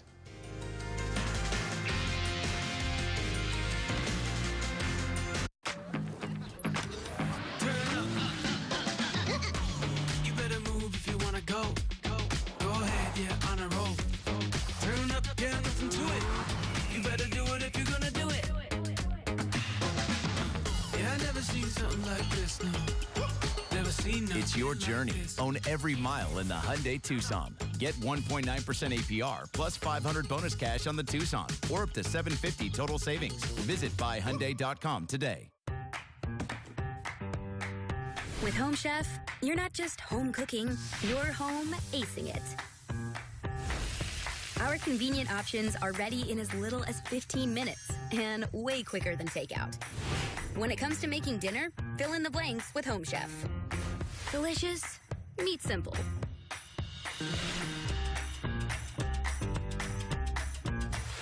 Get 16 free meals when you sign up at homechef.com. Oklahomans have suffered the largest abuse of tax dollars in our state's history. But with Kevin Stitt, the corruption never ends. Stitt appointees met behind closed doors and agreed to send millions to the company Stitt founded, now owned by his personal family trust. Our tax dollars paid directly to his company, all while our kids and schools fall even further behind. Stitt's corruption hurts us all. Stitt looks out for himself, we pay the price. I started using tobacco in my late teens, early 20s. Everything centered around smoking. I think back and it's kind of shameful because even the activities that I did with my family, I put them second. When I called the Oklahoma Tobacco